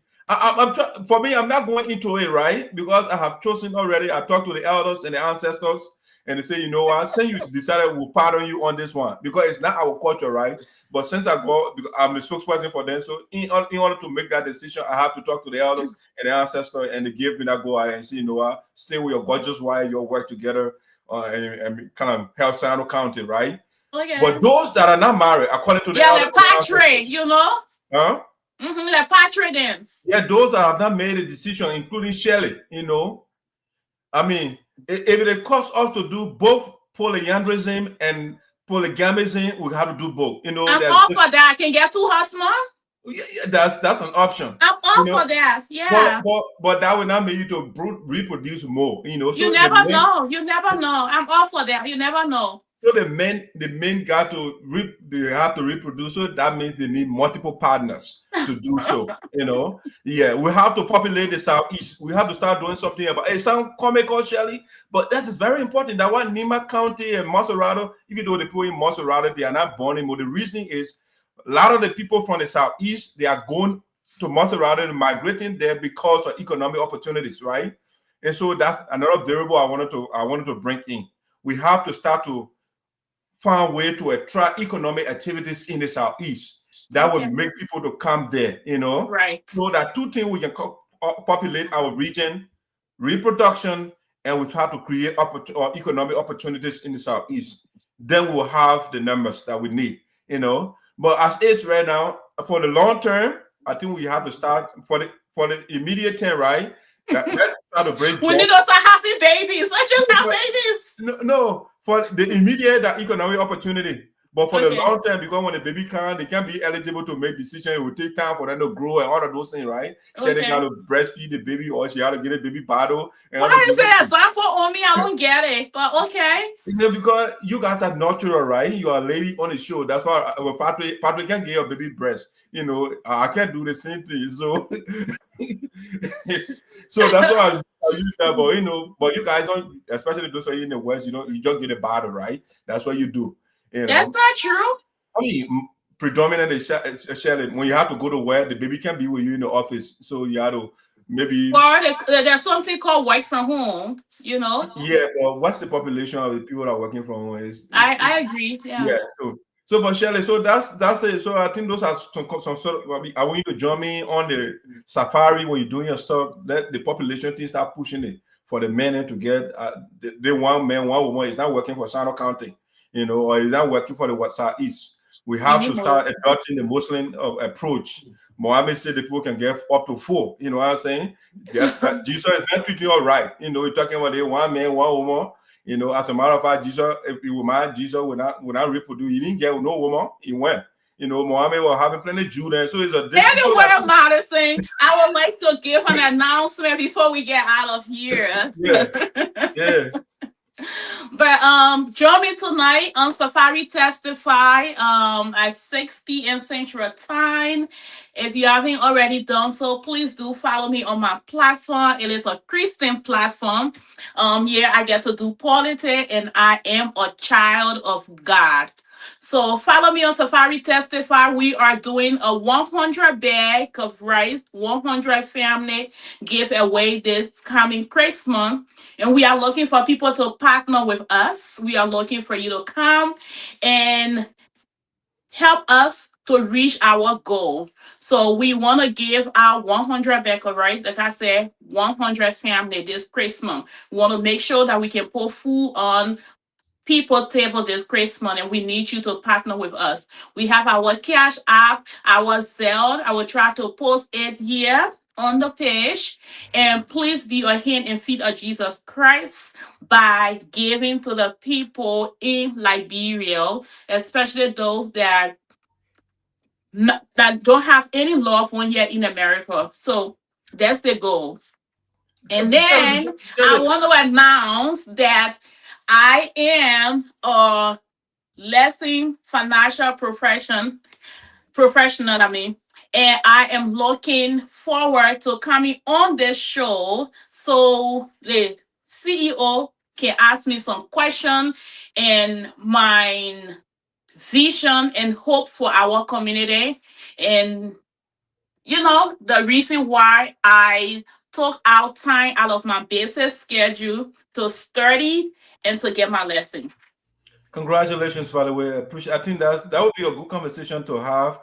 I mean, the people got to understand there are a lot of things, Shelley, we don't take seriously. And I like the fact that you went in that area to help to educate our community. But one question, though, I must add before I let you go. Is Jesus a poor man? Or God a poor man? No, he's not. Okay, Shelley. So I like the fact that you say he's not. So it meaning that he's rich, right? Absolutely. Okay, Shelley, if your father is Bill Gates or say Jeff Bezos, do you go around asking people for money? Or do you just go to your father and get the money and help the people? Right now, you want to buy back or rent for our people, then you asking we the poor people to can't donate. But your father is rich. But he's your father too, though. So aren't you rich? I represent the elders and the ancestors, not Jesus. So that so why would you? Turn your back on your father. You can go and cut the check and give it to people, but then you want to. Well, yeah. Unfortunately, he won't cut the check for you. He will pass you someone to cut that check, and so he can pass through you to cut that check for me. Shelley, what kind of analogy is that? Bill Gates will go pass through somebody to cut check? Well, that's what Bill Gates. I don't see Bill Gates cutting check. Bill Gates has secretary, right? He has financial people that will be able to write that check and give it to you. But it is his money. Shelley, you know where it's coming from? It is his money. I know where it's coming from. That's his money. But you are telling us we should take money from our account and give it to people. Because that is God's money. Because without him, you won't be able to even have the job. Says who? That's what it is. Shelley, if you want to argue or talk about Christianity, let's have another show. Because the last time I checked, this show was all about politics. Okay, so I would love to have another show with you one-on-one. It just doesn't hold water for me. That's okay. The man who is even richer than Elon, the world richest man, you say Jesus and God, the richer than, but then you want me to take 10% of my little money and give it to you, the rich people. This is called religious capitalism. They take that what the capitalists do. They take from the poor people and put it in their account. So they call it the profit. They take all the profit and put it in their account and share them myself with how to do doubles and doubles in order to survive. And that's exactly what you're doing here. That's religious capitalism. You want our money, but they're sitting on their money. They don't want to. Right now, Trump is giving your body there trillions of dollars. They're cutting the budget. But Shelley telling me now I can't get. You know what? It's a good initiative, but it's your philosophy I have a problem with. So but we'll talk about it another time. But anyway, our giveaway will be the 20th of December. So if you have your loved one in Liberia and you want them to be part of the giveaway, please ask them to follow our page, get on Safari Testify page, and follow us. All right. So Reverend said really dark. You know what I put in religion people that they start asking me why really? Yes, Reverend. And that you see, Reverend Kamo, you know that the man taught me Bible that I understand. Open Reverend, yeah, open Reverend. Seriously, I'm not here to argue with him when it comes to the Bible for sure. The man, he actually radically educated me when it comes to the Bible, right? Yeah, I am applying the knowledge that he gave me right now. He asking me really dark. You, the professor, got to be blamed, not me. You know, he did not teach us dogmatically, right? Like, okay, this is how it is. He taught us critically to think about it critically. So now when he taught me that, that's why they hear open Reverend, y'all. Yeah, open Reverend. The whole going open Reverend, the man, he didn't come in there to say, you say, you know what, use your brain. Think about it. How can somebody say in the beginning God created the heaven and the earth? Where did he take the first material from? Let's think about it. It requires some thought here. Let him end the show now. Let him the show right now. Let's end the show. When you say nothing was in the beginning, then where the first material came from? So let's jump it on another time, Shirley. I really enjoyed the conversation, and that's what Voice of Sinoe is here for. Esoteric, understood by the chosen few. But man, saying seriously though, we need to come up with our Friday show. So we need to announce to the public that we've been talking and planning behind the scene to have our Friday show, and it will be everything. We'll get to talk about anything and everything. We'll talk behind the scene. I get all the questions I gotta ask you, but we'll talk behind in our chat room. You and okay. Your team, yeah, you and your team. I will ask you plenty of questions. I called a meeting yesterday. You know what happened, but we'll talk it behind the scene. All right, guys, Shirley, I want to say thank you so much, and ladies and gentlemen, I'll see you again next Thursday. We'll be here in a premiere platform. All the viewers and the followers, I want to say thank you so much. And that's how we're bringing the curtain down for today. Yeah, that's how it is. The Voice of Sinoe here. Let me see my party music. I guess something here for you. So, the Yaya boss, Salasole, and JVP. Nobody knows. Tio Takakao. I'm a Russia. For my 1 year in India. At the theater. Watching a Pico. There was some. And Vasco Government. My young Atito. Get to me. Oh, Mammo. What I'm going to do here. And I'm going to do it. DJ Square Production Classic. Yeah.